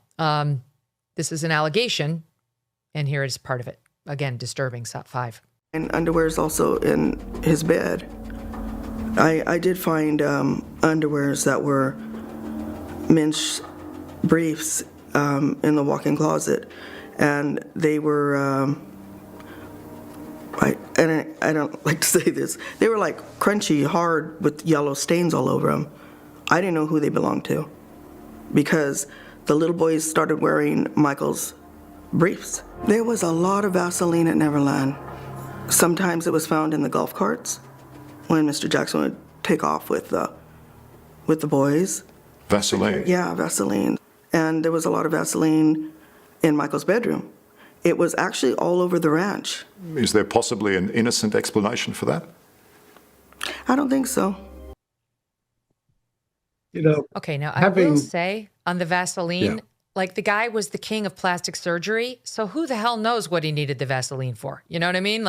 Maybe that makes you go from black to white, or soothes the journey somehow, or the scars he must have had all over him. I don't. Yeah, remember having Vaseline in the golf cart. Right, I don't know. Not sure. The Vaseline, I'm still PTSD from baby oil last year with Diddy, and so I'm always. I think I take all of that with a certain grain of salt. But the interesting thing is here that I believe the case is set for trial next year in the Beverly Hills courthouse in 2027. So we're going to have Wade Robson and James Safechuck. I think that's set for trial 2027, Beverly Hills Courthouse. And if I'm not mistaken, then if that's televised, I can't even imagine what that's going to be like. I mean, oh my gosh, that will be.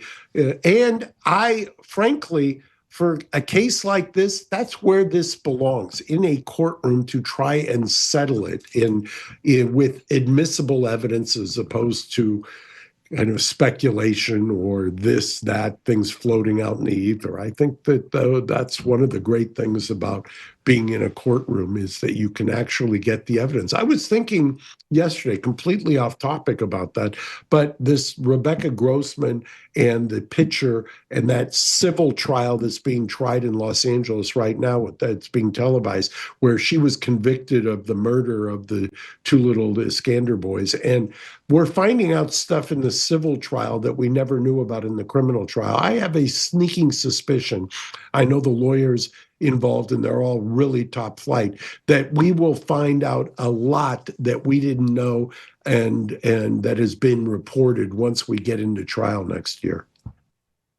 Mm-hmm.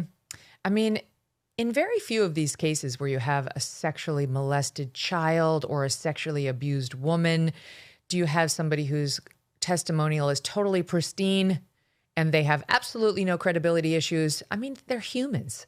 You know, like most humans have some credibility problems if you really dug deep, or, you know, if you've been victimized by somebody who's extremely wealthy and famous, you probably would file a civil lawsuit. Like, F them, you know. So it's like, it's very hard to find just like the perfect little, you know, sweet Pollyanna who has absolutely no dirt on her to come forward and say this happened to me. You know, I want to keep that in mind as we go over these testimonials. And to that point, there are cases where some of the most heartbreaking cases in the criminal justice system are young children testifying against the family member. And then you say to yourself, why would they lie? But then if it's against the backdrop of a custody fight or something like that, and then it turns out that one of the mom or dad is programming the child, and upon cross-examination, you find that out. I mean, these are the kinds of struggles that you deal with in trials, and that's I would never want to be a juror in those kinds of cases, but they happen every day across the country. I do want to say this about this woman, Adrienne McManus, the maid. So she was a prosecution witness in 2003. By the way, Matt Murphy just joined us. Hi, welcome to the party, Matt. Lifelong prosecutor, now doing some defense work, some criminal defense work, but only for cops, because that's how I was just going to say, you gotta pass the first responder law enforcement litmus test with Matt before he'll defend you. So. that's what we love about him, Mark. And can I just say, after watching those little clips of Mark, he's much more handsome now with the gray hair, Megyn. I'm just going to go out there and say he looks good. Thanks, I would say you don't have an additional line on your face, which is saying something for a Californian in particular. It makes him even more friggin' persuasive, which is maddening to me in so many different ways. But well, I want to know, Matt. It's the last thing we want from him. To Megan's point, have you ever had a pristine complainant as a witness when you were prosecuting a case? Oh, it's always messy. And what you were just saying, Mark, it's giving me flashbacks, those custody disputes. Megyn, just so you know, I used to have a sexual assault detective named Don Howell at Huntington Beach Police Department. And if you can believe this one, Mark, he was in there for about 25 years. I'm sure you encountered him at one point or another. Multiple times. He used to send me the custody dispute stuff with a yellow sticky on it with R&R, which stood for read and reject, because it's so common that that those are false allegations, and it really undermines the integrity of real victims. Okay, I wanted to just offer one thought on the maid, because we kind of left that testimonial hanging out there. But the truth is that she was accused earlier of having stolen on the job while she was working for Jackson. During the trial, also, on a separate point, she identified one of the boys who she allegedly saw Michael Jackson kissing. And she said she saw him touching their bottoms or their crotches, and she identified one of them as Macaulay Culkin. He, too, has denied ever being molested in any way, shape, or form by Michael Jackson. So, you know, she she's also there's some questions about her testimonial and her credibility, and certainly her honesty if she was accused of stealing. So all these witnesses have something. But there's a reason I brought in Matt now, because the worst soundbite, I mean, to me, it's worse than anything we heard from Wade, from James Safechuck, from the maid. It's from Michael himself. And Mark Geragos mentioned it at the beginning of our discussion as the thing from the Martin Bashir sit-down that would change the trajectory of Michael's life, would get the authorities interested in him. He would get charged. There was a possibility of losing custody of his children, the drugs, the ultimately early, untimely death. And it was this crazy-ass exchange I'm going to show here in SOT 4. Can you understand why people would worry about that? Because they're ignorant. But is it really appropriate for a 44-year-old man to share a bedroom with a child who is not related to him at all? That's a beautiful thing. That's not a worrying thing? Why should they be worrying? Who's the criminal? Who's Jack the Ripper in the room? Did you ever sleep in the bed with them? No. But I have slept in the bed with many children. I sleep in the bed with all of them. When Macaulay Culkin were little, Kieran Culkin would sleep on this side, Macaulay Culkin's on this side, his sister's in there. We're all just jamming the bed. Is that right, Michael? It's very right. It's very loving. That's what the world needs now. More love. Mark? I will tell you at the time. Every sane person recoiled. Yes, and I will tell you at the time that was one of the reasons that the calculation was made to do that two-part 60 minutes interview, because that was, to my mind at least, was an insurmountable or close to insurmountable thing to get over. By the way, why is it always in my cases that it's ABC who does the interview that ends up I have to deal with later? I don't know what it is, whether it's Martin Bashir or Diane Sawyer, but it always I'll seems tell you to be why. ABC. I know the answer. What? I know the answer because ABC does a lot of crime. To its credit. I mean, I think all three of us are very into crime, and ABC does way more of that than CBS or NBC even, which has Dateline, but ABC, that's kind of one of their main beats. So I think that's why. Thank you. So Matt, I was this many years old before I understood that. Thank you. Because it always seems like I'm fighting ABC to get the outtakes from the interview that the client did before I met the client. So. I think that's why. Matt, I've got to ask you, because in the course of your lifelong career as a prosecutor, you did a lot of sex crimes. We've talked about that. And I'm sure you've got a thought, you're a Californian as well, on the Michael Jackson situation. I mean, there's been, now we talked about him being accused in 1993 for an 8-figure settlement. That plaintiff went away. Then there was an actual criminal trial by another accuser in 2003. He was found not guilty in that case by a jury. That was the one in which he moonwalked on the van the day of his indictment. Now we have at least these two other accusers coming forward in Leaving Neverland, Wade and James, who we just went through. Now we have this family of 4 kids who we discussed with Mark, who had been like his second family, the Cassios, saying it happened to all 4 of them, even though they've all of these people had been denying that it had ever happened and had been great witnesses for Michael, not wanting to admit what they say is the truth. So as a prosecutor, how does all this grab you? Well, as a prosecutor, you always want as many statements of the defendant as possible. And you know what, the Michael Jackson thing, I think we were all shocked back in those days when we saw that interview. And much credit to Martin Bashir because he asked him the tough questions. And he kind of asked exactly what we were all thinking in the middle of that. Like, is that really appropriate? And we saw the answer. My boss, he's like a mentor of mine, Lou Rosenblum, when I left the DA's office, and he'd been in private practice for 6 or 7 years, he hit me with a real gem that I know Mark is going to appreciate here. He said, always remember and never forget, the way these people think doesn't stop simply because they've gotten into trouble and now you've decided to represent them. You know, and you see these interviews by people whose currency has been the media, like Michael Jackson or like Prince Andrew. I'm sure you saw that, the Guthrie interview. That was the biggest. he's still suffering the consequences of that absolute meltdown, kind of like we saw with the Michael Jackson clip we just watched. It doesn't take much to shift the public perception. Or another case that's out there right now that I was talking to Harvey Levin about yesterday, Mark, and that's this David case. As soon as Nathan Hochman came out and said, we've got child pornography on the phone, everybody ran for the exits. So it doesn't take much, especially in cases like this. As a prosecutor, you always want them talking, and you want them talking for as long as possible, because if they say something like that, you've got a real weapon in your arsenal when it comes to prosecuting them. Mm-hmm. I'm thinking about Alex Murdaugh, who insisted on taking the stand at his family annihilation trial in South Carolina. It was a disaster for him. He thought he could outwit the prosecutors, just like they all do, and none can. It's like my old pal from Jones Day used to say. He had a great story of being across from the CEO of a company who was suing a Jones Day client. So he was with that CEO who was suing his client and the CEO's lawyer. And it was like the eve of trial. Are we going to settle this or aren't we?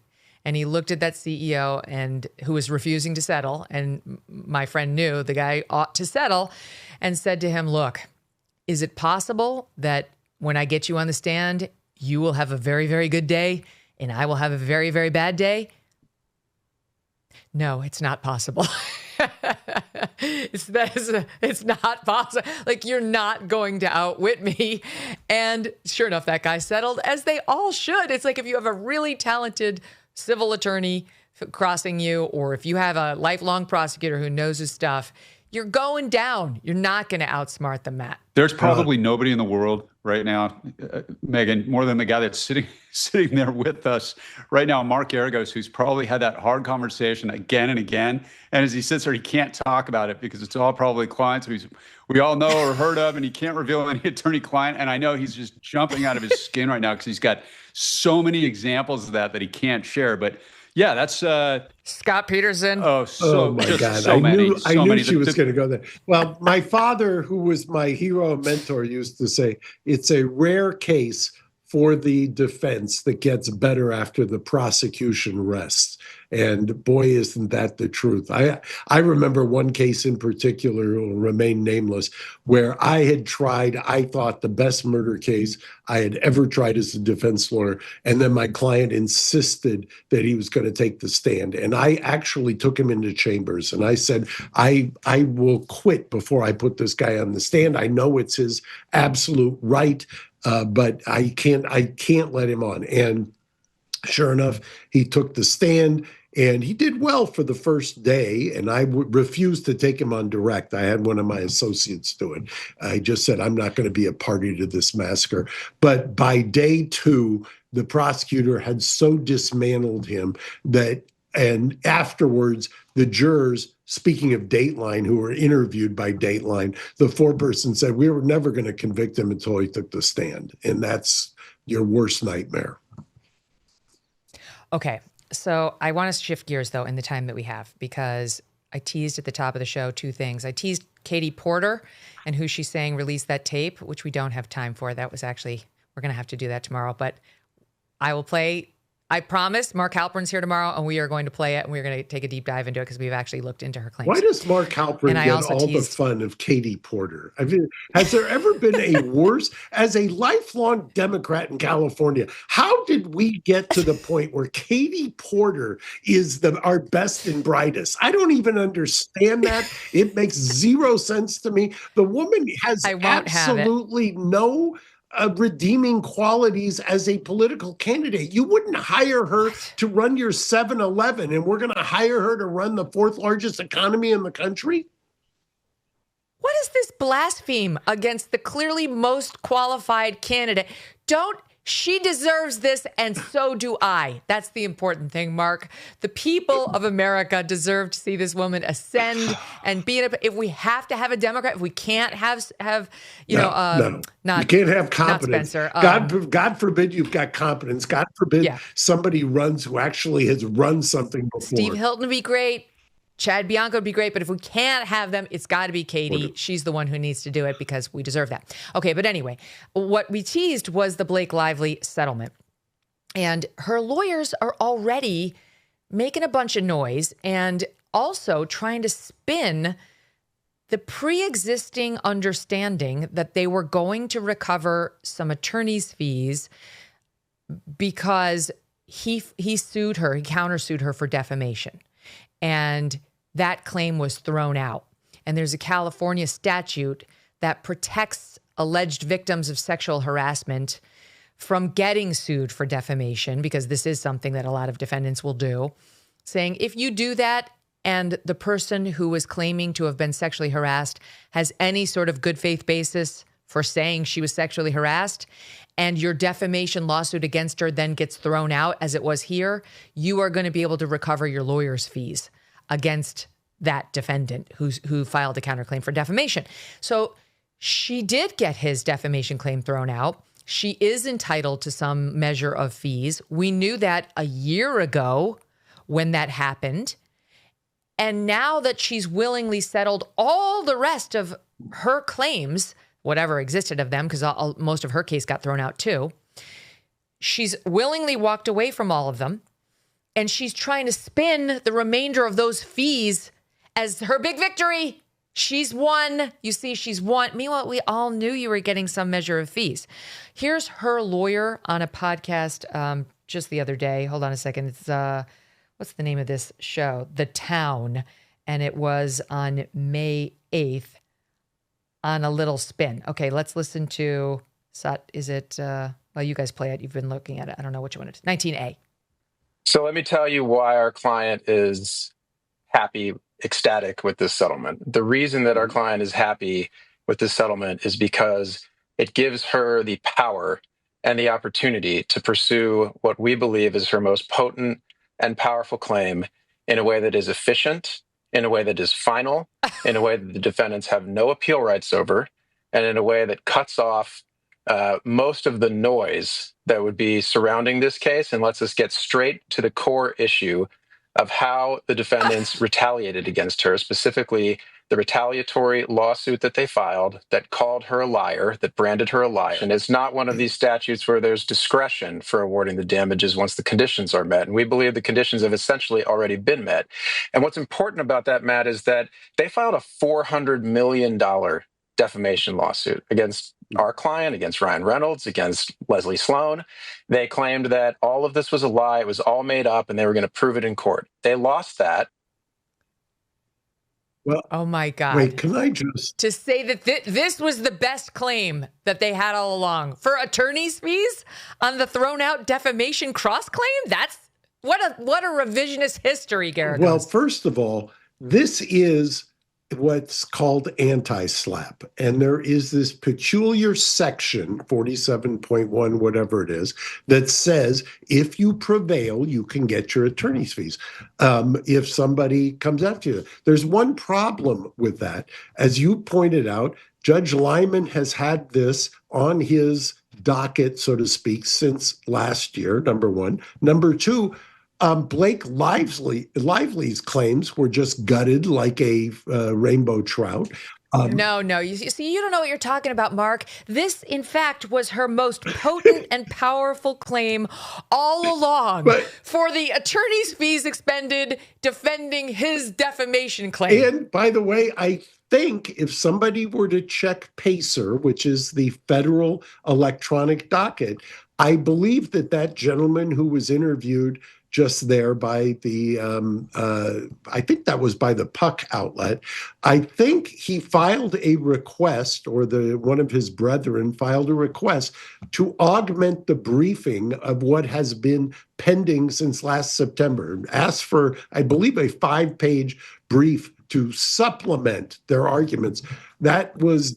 And he said no. Yes, summarily denied in record time for federal court, number one. Number two, remember, Judge Lyman, I've said this before, I don't know him, but I knew his father, and his father, Arthur Lyman, was a lion of the bar and First Amendment. I mean, he was one of the go-to lawyers. I I don't know that the son falls too far from the father, but his father would have been appalled by the idea of this Section 47, that somehow if you cross-complain, that you are eliminated from the ability to petition in court to vindicate your rights, because that's basically what it is, stripping you of your rights. I just don't think, number one, that there's going to be anything of great note, number one. Number two, remember, all of this is, speaking of noise, there are probably 10 insurance companies behind all of this, fighting for who's got to pay reservation of rights, subrogation, indemnification. This is never going to come out of their pockets. It's always going to come out of the insurance company pockets. Mm-hmm. So this is what, I mean, I'm going to have to look it up in Black's Law Dictionary, Matt, but I believe this is what we call lies. What this lawyer is saying, this has been their purest and most potent claim all along, most potent and most powerful. Those are lies. Take the next 22 seconds and weigh in, and then we'll come back right after this break. Well, the funny thing for me is watching Mark's face as we're both listening to that clip, because I can see it. And it's like we're both literally laughing out loud. Albert Einstein had a great quote that applies to the practice of law. He said, if you can't explain something simply, you don't understand it well enough. And I could add, or it's just pure spin. And that's what we're watching. It's just, yes. You are so desperately trying to claim some sort of W out of this. I have more from this guy on this podcast. Yeah, I mean. Wait, stand by. Quick break. Back with these two guys on the opposite side. Don't go away. You might already own a firearm, but what if you could start with less lethal methods to avoid the financial and mental repercussions of pulling the trigger? This is where Byrna comes in. That's BYRNA. Byrna's less lethal launchers are equipped with tear gas and kinetic ammunition and designed to incapacitate an attacker for up to 40 minutes. And Byrna is excited to introduce the all-new compact launcher. It's a sleek, slim device, and it hits like a sledgehammer. The same size as a smartphone, allowing women to conceal carry everywhere comfortably and with confidence. It fires at 400 feet per second. That's a lot of power to stop aggressors in their tracks before they get anywhere near you. Their pistols are American-made and hand-assembled in Fort Wayne, Indiana, with over 80% of the components in the compact launcher being sourced in the USA. I mean, Byrna's amazing even without that, but it's very nice to know that's true. Byrna is legal in all 50 states. It requires no background checks, and it can be shipped directly to your door. And Byrna is trusted by hundreds of police departments too. So this is a great device, even if you are a firearm owner. And if you're not, this is something that you might be comfortable with, right? Like a lot of women I know are worried if they get a gun, it's going to be used on them and it's lights out. Well, if this gets used on you, it's not lights out. It's an uncomfortable thing that may stop you or incapacitate you for a while, but it's not lights out. And it will make you feel better. God forbid you get that scary sound happening in the middle of the night and someone is there who shouldn't be. All right, so try before you buy, if you want, by visiting Byrna.com, and you can find a Byrna dealer partner near you. That's BYRNA.com. We've all been there, stuck in a rigid, multi-year security contract with cancellation fees so high they feel like a ransom note. It's frustrating, right? Security should not feel like a trap. But let me tell you about SimpliSafe. They completely changed the game by offering 24/7 professional monitoring that's actually affordable with no long-term contracts. SimpliSafe can give genuine peace of mind. With SimpliSafe, you can arm your system right from your phone. The setup is a total breeze, too. You can have your whole system customized exactly to your home's layout, up and running in about 30 minutes. From indoor and outdoor cameras to sensors that detect fires and floods, it's comprehensive protection backed by agents ready to dispatch help. You will get 50% off a new system when you sign up for professional monitoring, and your first month is free by visiting SimpliSafe, that's simply SIMPLI.com. Okay, SimpliSafe.com, SimpliSafe.com/Megyn. That's half off at SimpliSafe.com/Megyn. There's no safe like SimpliSafe. Matt, let me stick with you on just the continuing with the absurdity. I've got some more from this lawyer, Michael Gottlieb, on The Town. But the notion in there that she's ecstatic with the settlement because of her ability to pursue this most potent and powerful claim for attorney's fees, not damages, attorney's fees. So what are you hoping to get here? Give me a best case scenario dollar amount that you could collect and from who. So I want to step back from that because this lawsuit has never been principally about money for our client. It has been about accountability. It has been about shining a light on this underground smear machine that retaliated against her for raising claims of sexual harassment and retaliation and has harmed so many other people. And what you've seen since Blake stood up and brought this lawsuit is evidence coming out in our case that has led to information being used now in other litigations, the Nicholas case, the Amanda Ghost case. This underground smear machine has been exposed, and people are now on notice that if they see, if you see a mattbellanysucks.net website pop up, you're going to maybe have an idea of who might have put that website up. Really, we should be grateful to Blake, is what he's saying, Matt. No one's going to get smeared anymore on the internet because of her. It's Mark and I actually had this conversation before, Megyn, and it's counterintuitive to me that when you're talking about defamation, because we learn in law school that in a defamation case, truth is always an absolute defense, right? So in this retaliation claim, one of the things I had a hard time wrapping my head around is that truth would not operate as a defense. And if you look at the interviews with Blake Lively and that Norwegian journalist, her last name is Klaus, I think, she just it's spelled Kajursti, but I've just learned it's pronounced Shasti. Right, and here's this. I know who you mean. She's doing her job at some press junket for a Woody Allen film from like 2016, and she's just asking basic questions. And Blake Lively and Parker Posey, they transform into the mean girls that we all saw in 8th grade, that every single person is triggered who went to public school. But it's like we see that, you know what I mean? And the idea that got released and somehow they can point the finger back and blame Jason Baldoni or anybody else for that. I mean, she's got to live with that. And I'm not over Parker Posey either. She was also kind of a freaking really mean. She looked terrible. Yeah. She was equally nasty. Yeah. So and then there was you heard it there, Mark, that basically there's not going to be any more harassment on the internet because of Blake Lively. This is a fantasy. Harassment on the internet was a thing before this case, and it will be a thing after this case.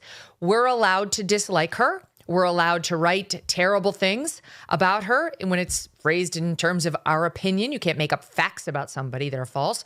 But if we think she's a terrible, spoiled, mean girl bully, we're free to say that. And we do think that. And we think that based on the interview with Shasti, among many other clips and behaviors by Blake Lively. And for this guy to be pretending that she was really just an avenger for others.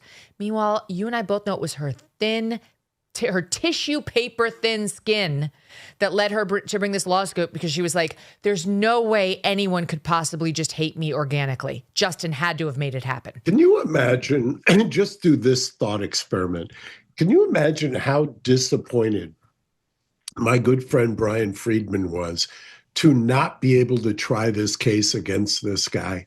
I mean, people talk about cross-examining Blake and whatever, but for people who do this for a living, when you get an opponent or an adversary that is this tone deaf, you have to say to yourself, and I've had this so many times where guys have told me, I've never lost a case and blah, blah, blah, usually some U.S. attorney.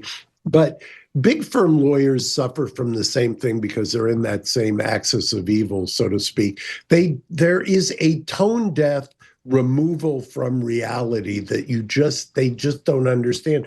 The person who interviewed him in this, you should read the kind of tongue-in-cheek, or maybe it was their website yesterday, article about how bad this interview was. And it just, to Matt's point, and to what my father used to say, is clients get the lawyers they deserve. And boy, that holds true here. Mm-hmm. Yeah, and Justin Baldoni did too. Mm-hmm. There's one more. The questioning was about whether he had the right strategy, right? Is that the one? Is that the start? I'm looking at my SOT list here. Yeah, let's listen to SOT 19C. The lesson from this case, isn't it that you have to think really, really hard before you initiate a case like this? If you are a major celebrity and you have brand businesses and a film career, and you want that to be what people know about you, not the back and forth bombs being dropped? I think you got to wait and see what we accomplish in our 47-1 before you write the final chapter of that book. But what I would say, Matt, is I don't think it's an option to sit back and let people assassinate your character and reputation with untraceable digital smear campaigns. I think when you discover that somebody has done that to you, that bringing that to light and holding those people accountable is important. And I think that what Miss Lively's lawsuit has shown is that there actually is a way to do that. You can shine a light on it. This, Matt Murphy, this is so wrong on so many levels. Okay, can I just tell you, I've told the audience this before, but back in 2016, 17, when Trump and I were going round and round for 9 months, he was coming for me. And then I left Fox and I went to NBC. David Pecker, who owned and ran the National Enquirer, was out to get me. I mean, I can't even count the number of hit pieces that he dropped. I was literally on the cover of the National Enquirer with the headline, "World's Most Hated Mom." Okay, on the cover with my picture. Now, did I try to get to the bottom? It's David Pecker. He's friends with Trump. These are lies he's telling. Not the most hated. There are a lot of more hated people. What about Casey Anthony? She killed her toddler. She's definitely more hated than I am. Like, no, I didn't. Because, as I once told my own children as we walked by a different headline that was negative about me at a kiosk on a cover of a magazine, when they said, "Why don't you fight back against that, Mom?" As I told them at the time, because the people who want to believe these lies always will, and the people who don't require no correction.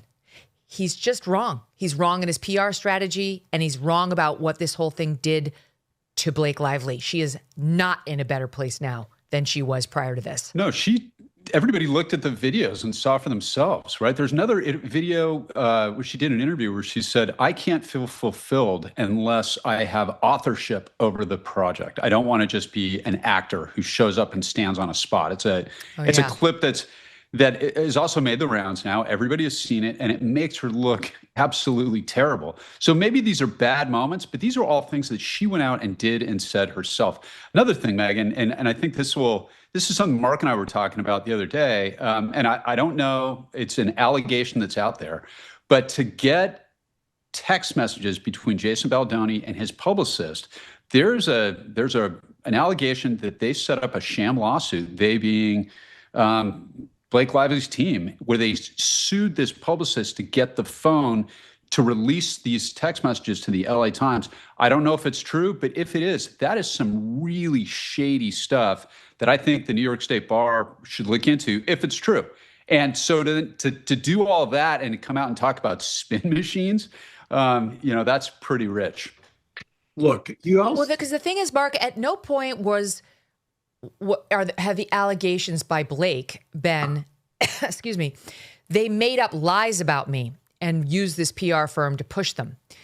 It's that they just made her look bad, that they had a campaign to get her by using her actual videos and her promo interviews to promote the film and to spread them with the New York Post or the Daily Mail in a way that she thought was unflattering. But I did not see in her complaint, they made up a lie that I fired a pregnant girl. They made up a lie that I was, uniformly abusive to the staff. That wasn't the nature of her campaign. It was that you intentionally spread mean things about me. They may have been mean, but they were true.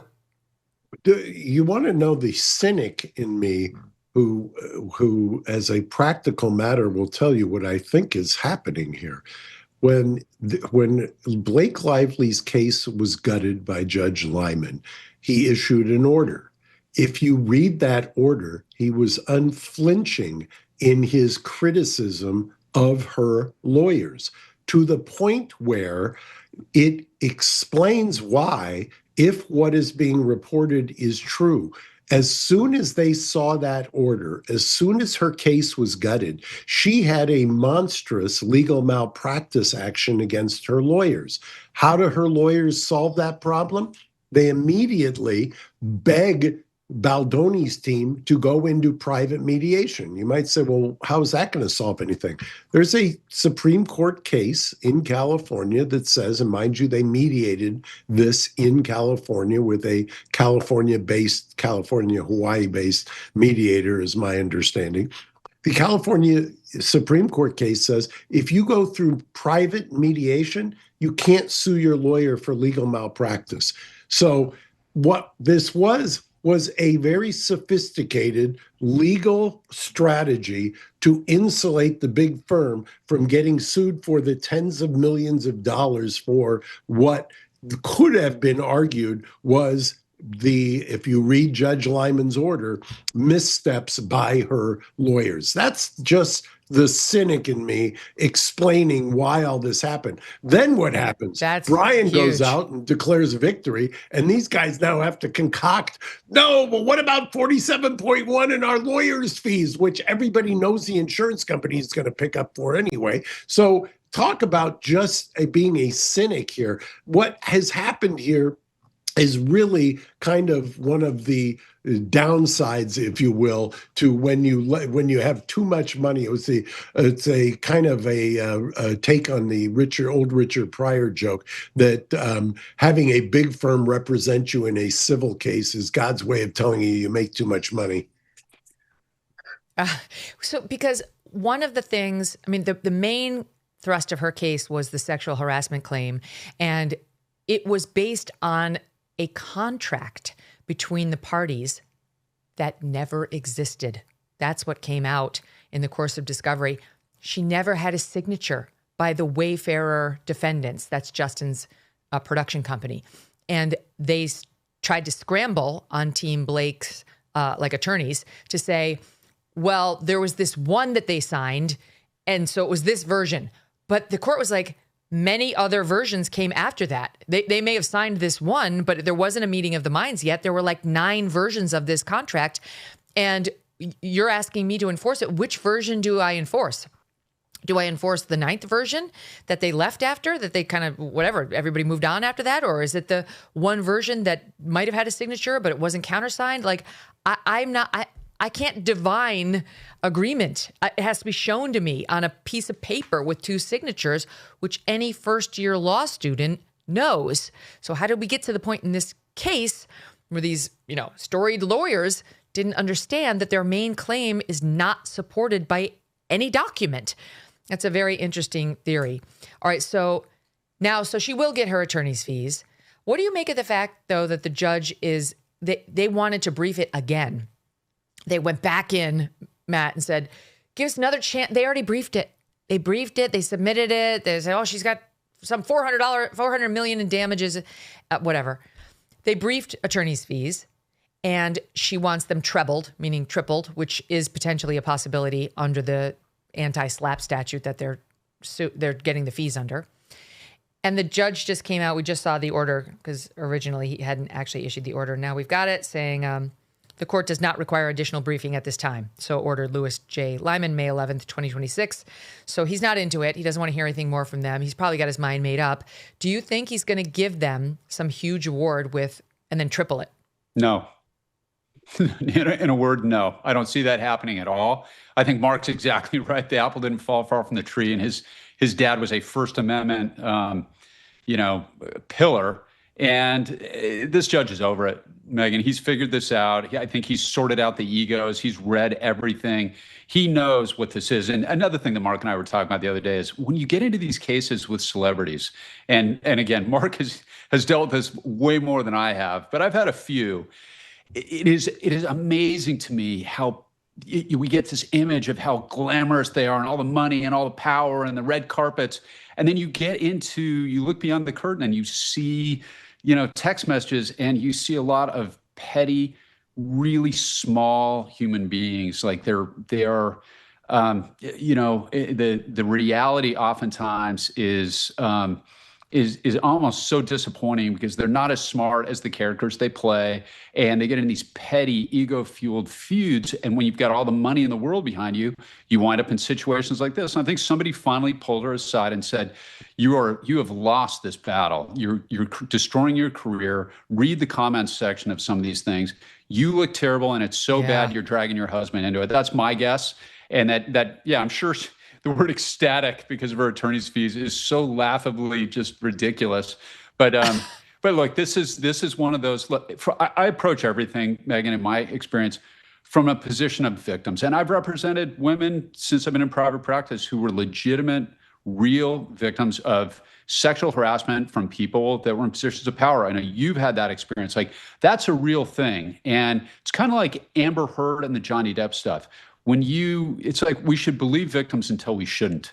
And when it comes to this sort of thing, when you march out there and say, I'm going to do this on behalf of all people who have been subjected to sexual harassment, you undermine them. You undermine the real victims when, in my opinion, you do stuff like this.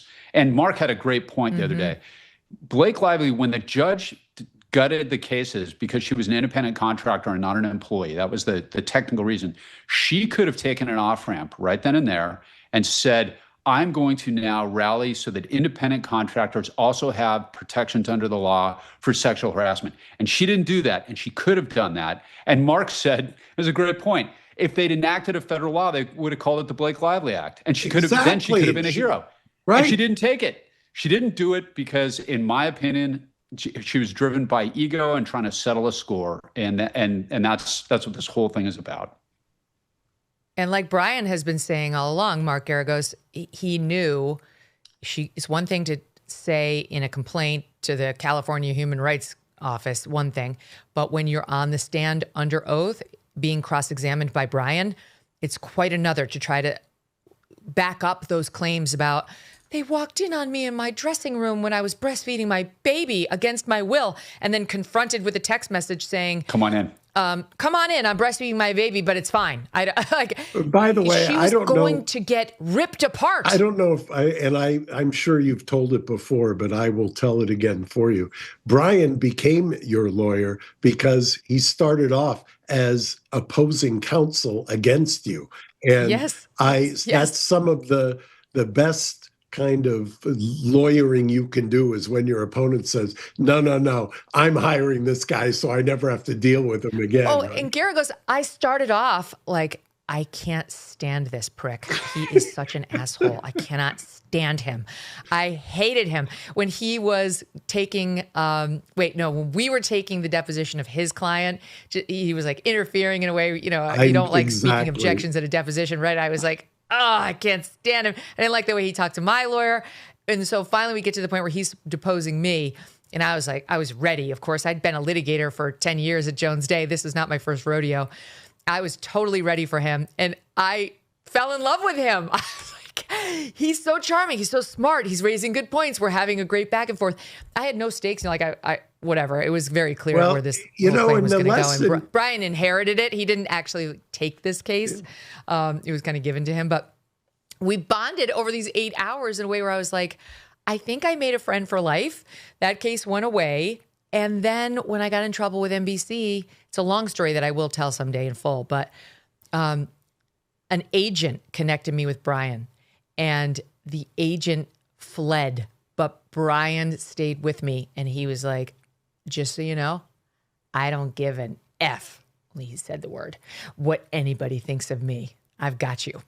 And it was like, that was it. We were off to the races, and he hammered them. He got me everything I deserved. And that was really the beginning, like another beginning for Brian, who was already very, very well respected, but of this like niche practice he's really created where like any big talent in a serious fight with somebody who's generally a bully on the other side calls Brian. Like Chris Cuomo and Don Lemon hired him from CNN. Gabrielle Union hired him when NBC started messing with her. Justin Baldoni. There's been a long list now, but like he's the go-to if you want to, if you're an individual getting bullied by some massive entity on the other side. And that's really what Blake Lively has been. Dragons with Ryan and Taylor, and Justin had no power in comparison to them. You go to Brian, and he is a master of the dark arts in a great way, Geragos. And by the way, that's also one of the reasons I love Matt Murphy and I love Brian both, because when you're opposing somebody who's truly talented, like Matt was as a prosecutor, or Brian was, because we first were at odds with one another, those are that's the long lost friendships. I mean, with Matt, I often say one of the clients I'll never forget with him, and what endeared me to him is I at one point got so frustrated at him for wanting state prison on my client that I lashed out and said, "You would prosecute Romeo for stalking Juliet if you had your way." And that he laughed and finally gave me what I wanted because he could see how frustrated I was. He's laughing now. I had the same experience with Brian. I was just he was bedeviling me on something, and finally we resolved it, and they're two of my closest friends in the world. No, it's funny, isn't it? Oh, It's like those fights on the playground when you're in fourth grade. Like two boys fighting on the playground, they're going to be best friends by the end of the day. You know, and Exactly that's right. You really do. It really is a function of that. And I was thinking the exact same thing, Mark. I wasn't going to say it, but yeah, you really do. You get to learn in an adversarial process, especially when you're in a good, hard fight. You get to learn your opponent in a lot of ways better than their own colleagues do, because you see them under pressure. You're creating the pressure. You see how they respond, and you really can develop a true, healthy respect for somebody like that. And that's why. Number one, Megyn, that's why you brought in Brian Friedman. And number two, why I would hire Mark Geragos if I was in trouble tomorrow in an instant to defend me, because Totally. Yeah. Same. And now they work together. So it would be super easy. Or you. I don't know. I feel like I believe you when you say this is how boys like resolve things on the playground. Girls, instead of doing that, will just say nothing and then stick needles in your back, knives in your back for years quietly, and your life will slowly be destroyed. You won't know why. So it's a different kind of playground. I'd put the girls' revenge up against the boys, and I'd much rather just have a playground fight where we punch in the face. Having raised a ball-busting lawyer myself, I was shocked when she was in fourth grade at what those girls did to one another. It was like nothing I'd ever experienced up until then. Yes, it's like a rite of passage, sadly, for a lot of women. But boy, oh boy, you get tougher. That's for damn sure. All right, before we go, I want to put a period at the end of the MJ discussion, because the real question is what now is going to be his legacy, because this is a fight for legacy and for money. In the New York Times, the Daily Podcast, Mark, they pointed out that there was testimony that on the day Michael died, he had his brand was worth like $24. He had not a lot of money left in the coffers. The estate was very worried that it wasn't going to be able to generate any dough because it was so smeared, with these allegations.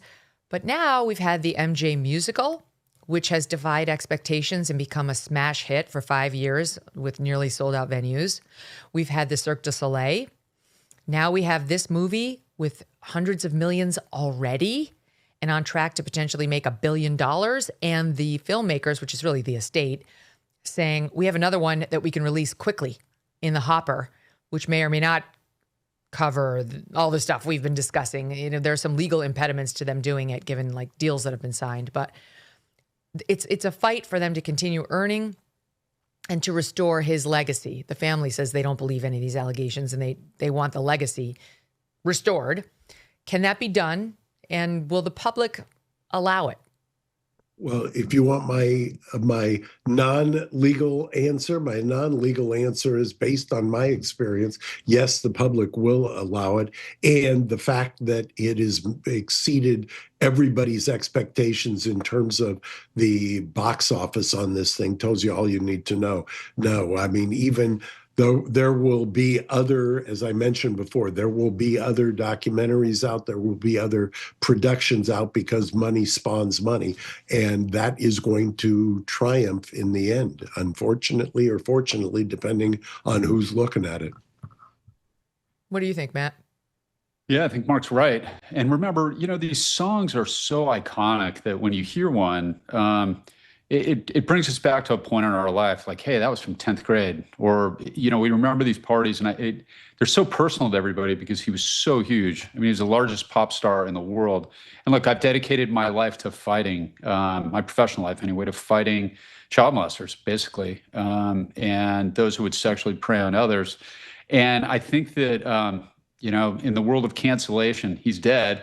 So I think that, I don't know, and this might be controversial, it's just me, but I think we all need to allow ourselves to enjoy the music. Other people are making that money now. And it's also a fascinating, iconic, fall from grace, and people can't stay away from that. So I think both aspects of that story are going to go. I think it's going to continue to make money, and people are still going to talk about the implications of sexual assault and taking advantage of little kids, and whether it's true or not true. I think it's going to be it's going to continue to be a part of our cultural landscape for a long time. Yeah, I mean, dying is the ultimate cancellation. He certainly was canceled. Yep. I feel like one aspect of it that wasn't discussed that really is a critical piece of the story is the parents who allowed their 7-year-old children to spend the night at a grown-up's house who, wasn't a parent, and in his bed. Like they knew that this was happening, and they allowed it. And the children who are now grown say it's tough, especially when you don't have a lot of money as a kid, and the world's greatest pop star pays attention to you and wants to be your friend, and had a decent narrative of, I'm just a big kid myself. It's not that I'm a molester. It's that I'm just I never got to grow up. And it was very persuasive because he did have a very abusive father. He had a childhood where he worked all the time. He was obviously stunted in some ways. He was childlike even as a grown-up. So it's kind of like, okay, I can see it. Neverland looks like an amusement park. His room looks like a Peter Pan book. He is kind of a big, you could go with it if you wanted to delude yourself into thinking there's no risks here. Most normal people never would, but I'm just saying this is what the parents convinced themselves of, and this is just not a good idea. Nope, no normal man wants a child in his bed. They just don't.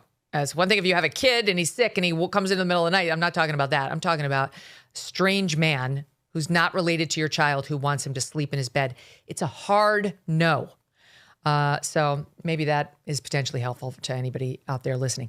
Guys, looking forward to many more episodes of In the Well. Everybody go and subscribe at mktruecrime.com. Thanks for being here. Thank you, Megyn. Thanks, Megyn. Bye, Matt. All right. And we'll see all of you tomorrow with Mark Halperin and our deep dive on Katie Porter and how she has been victimized, my friend. She's the victim. That's what you need to know. And more on that tomorrow.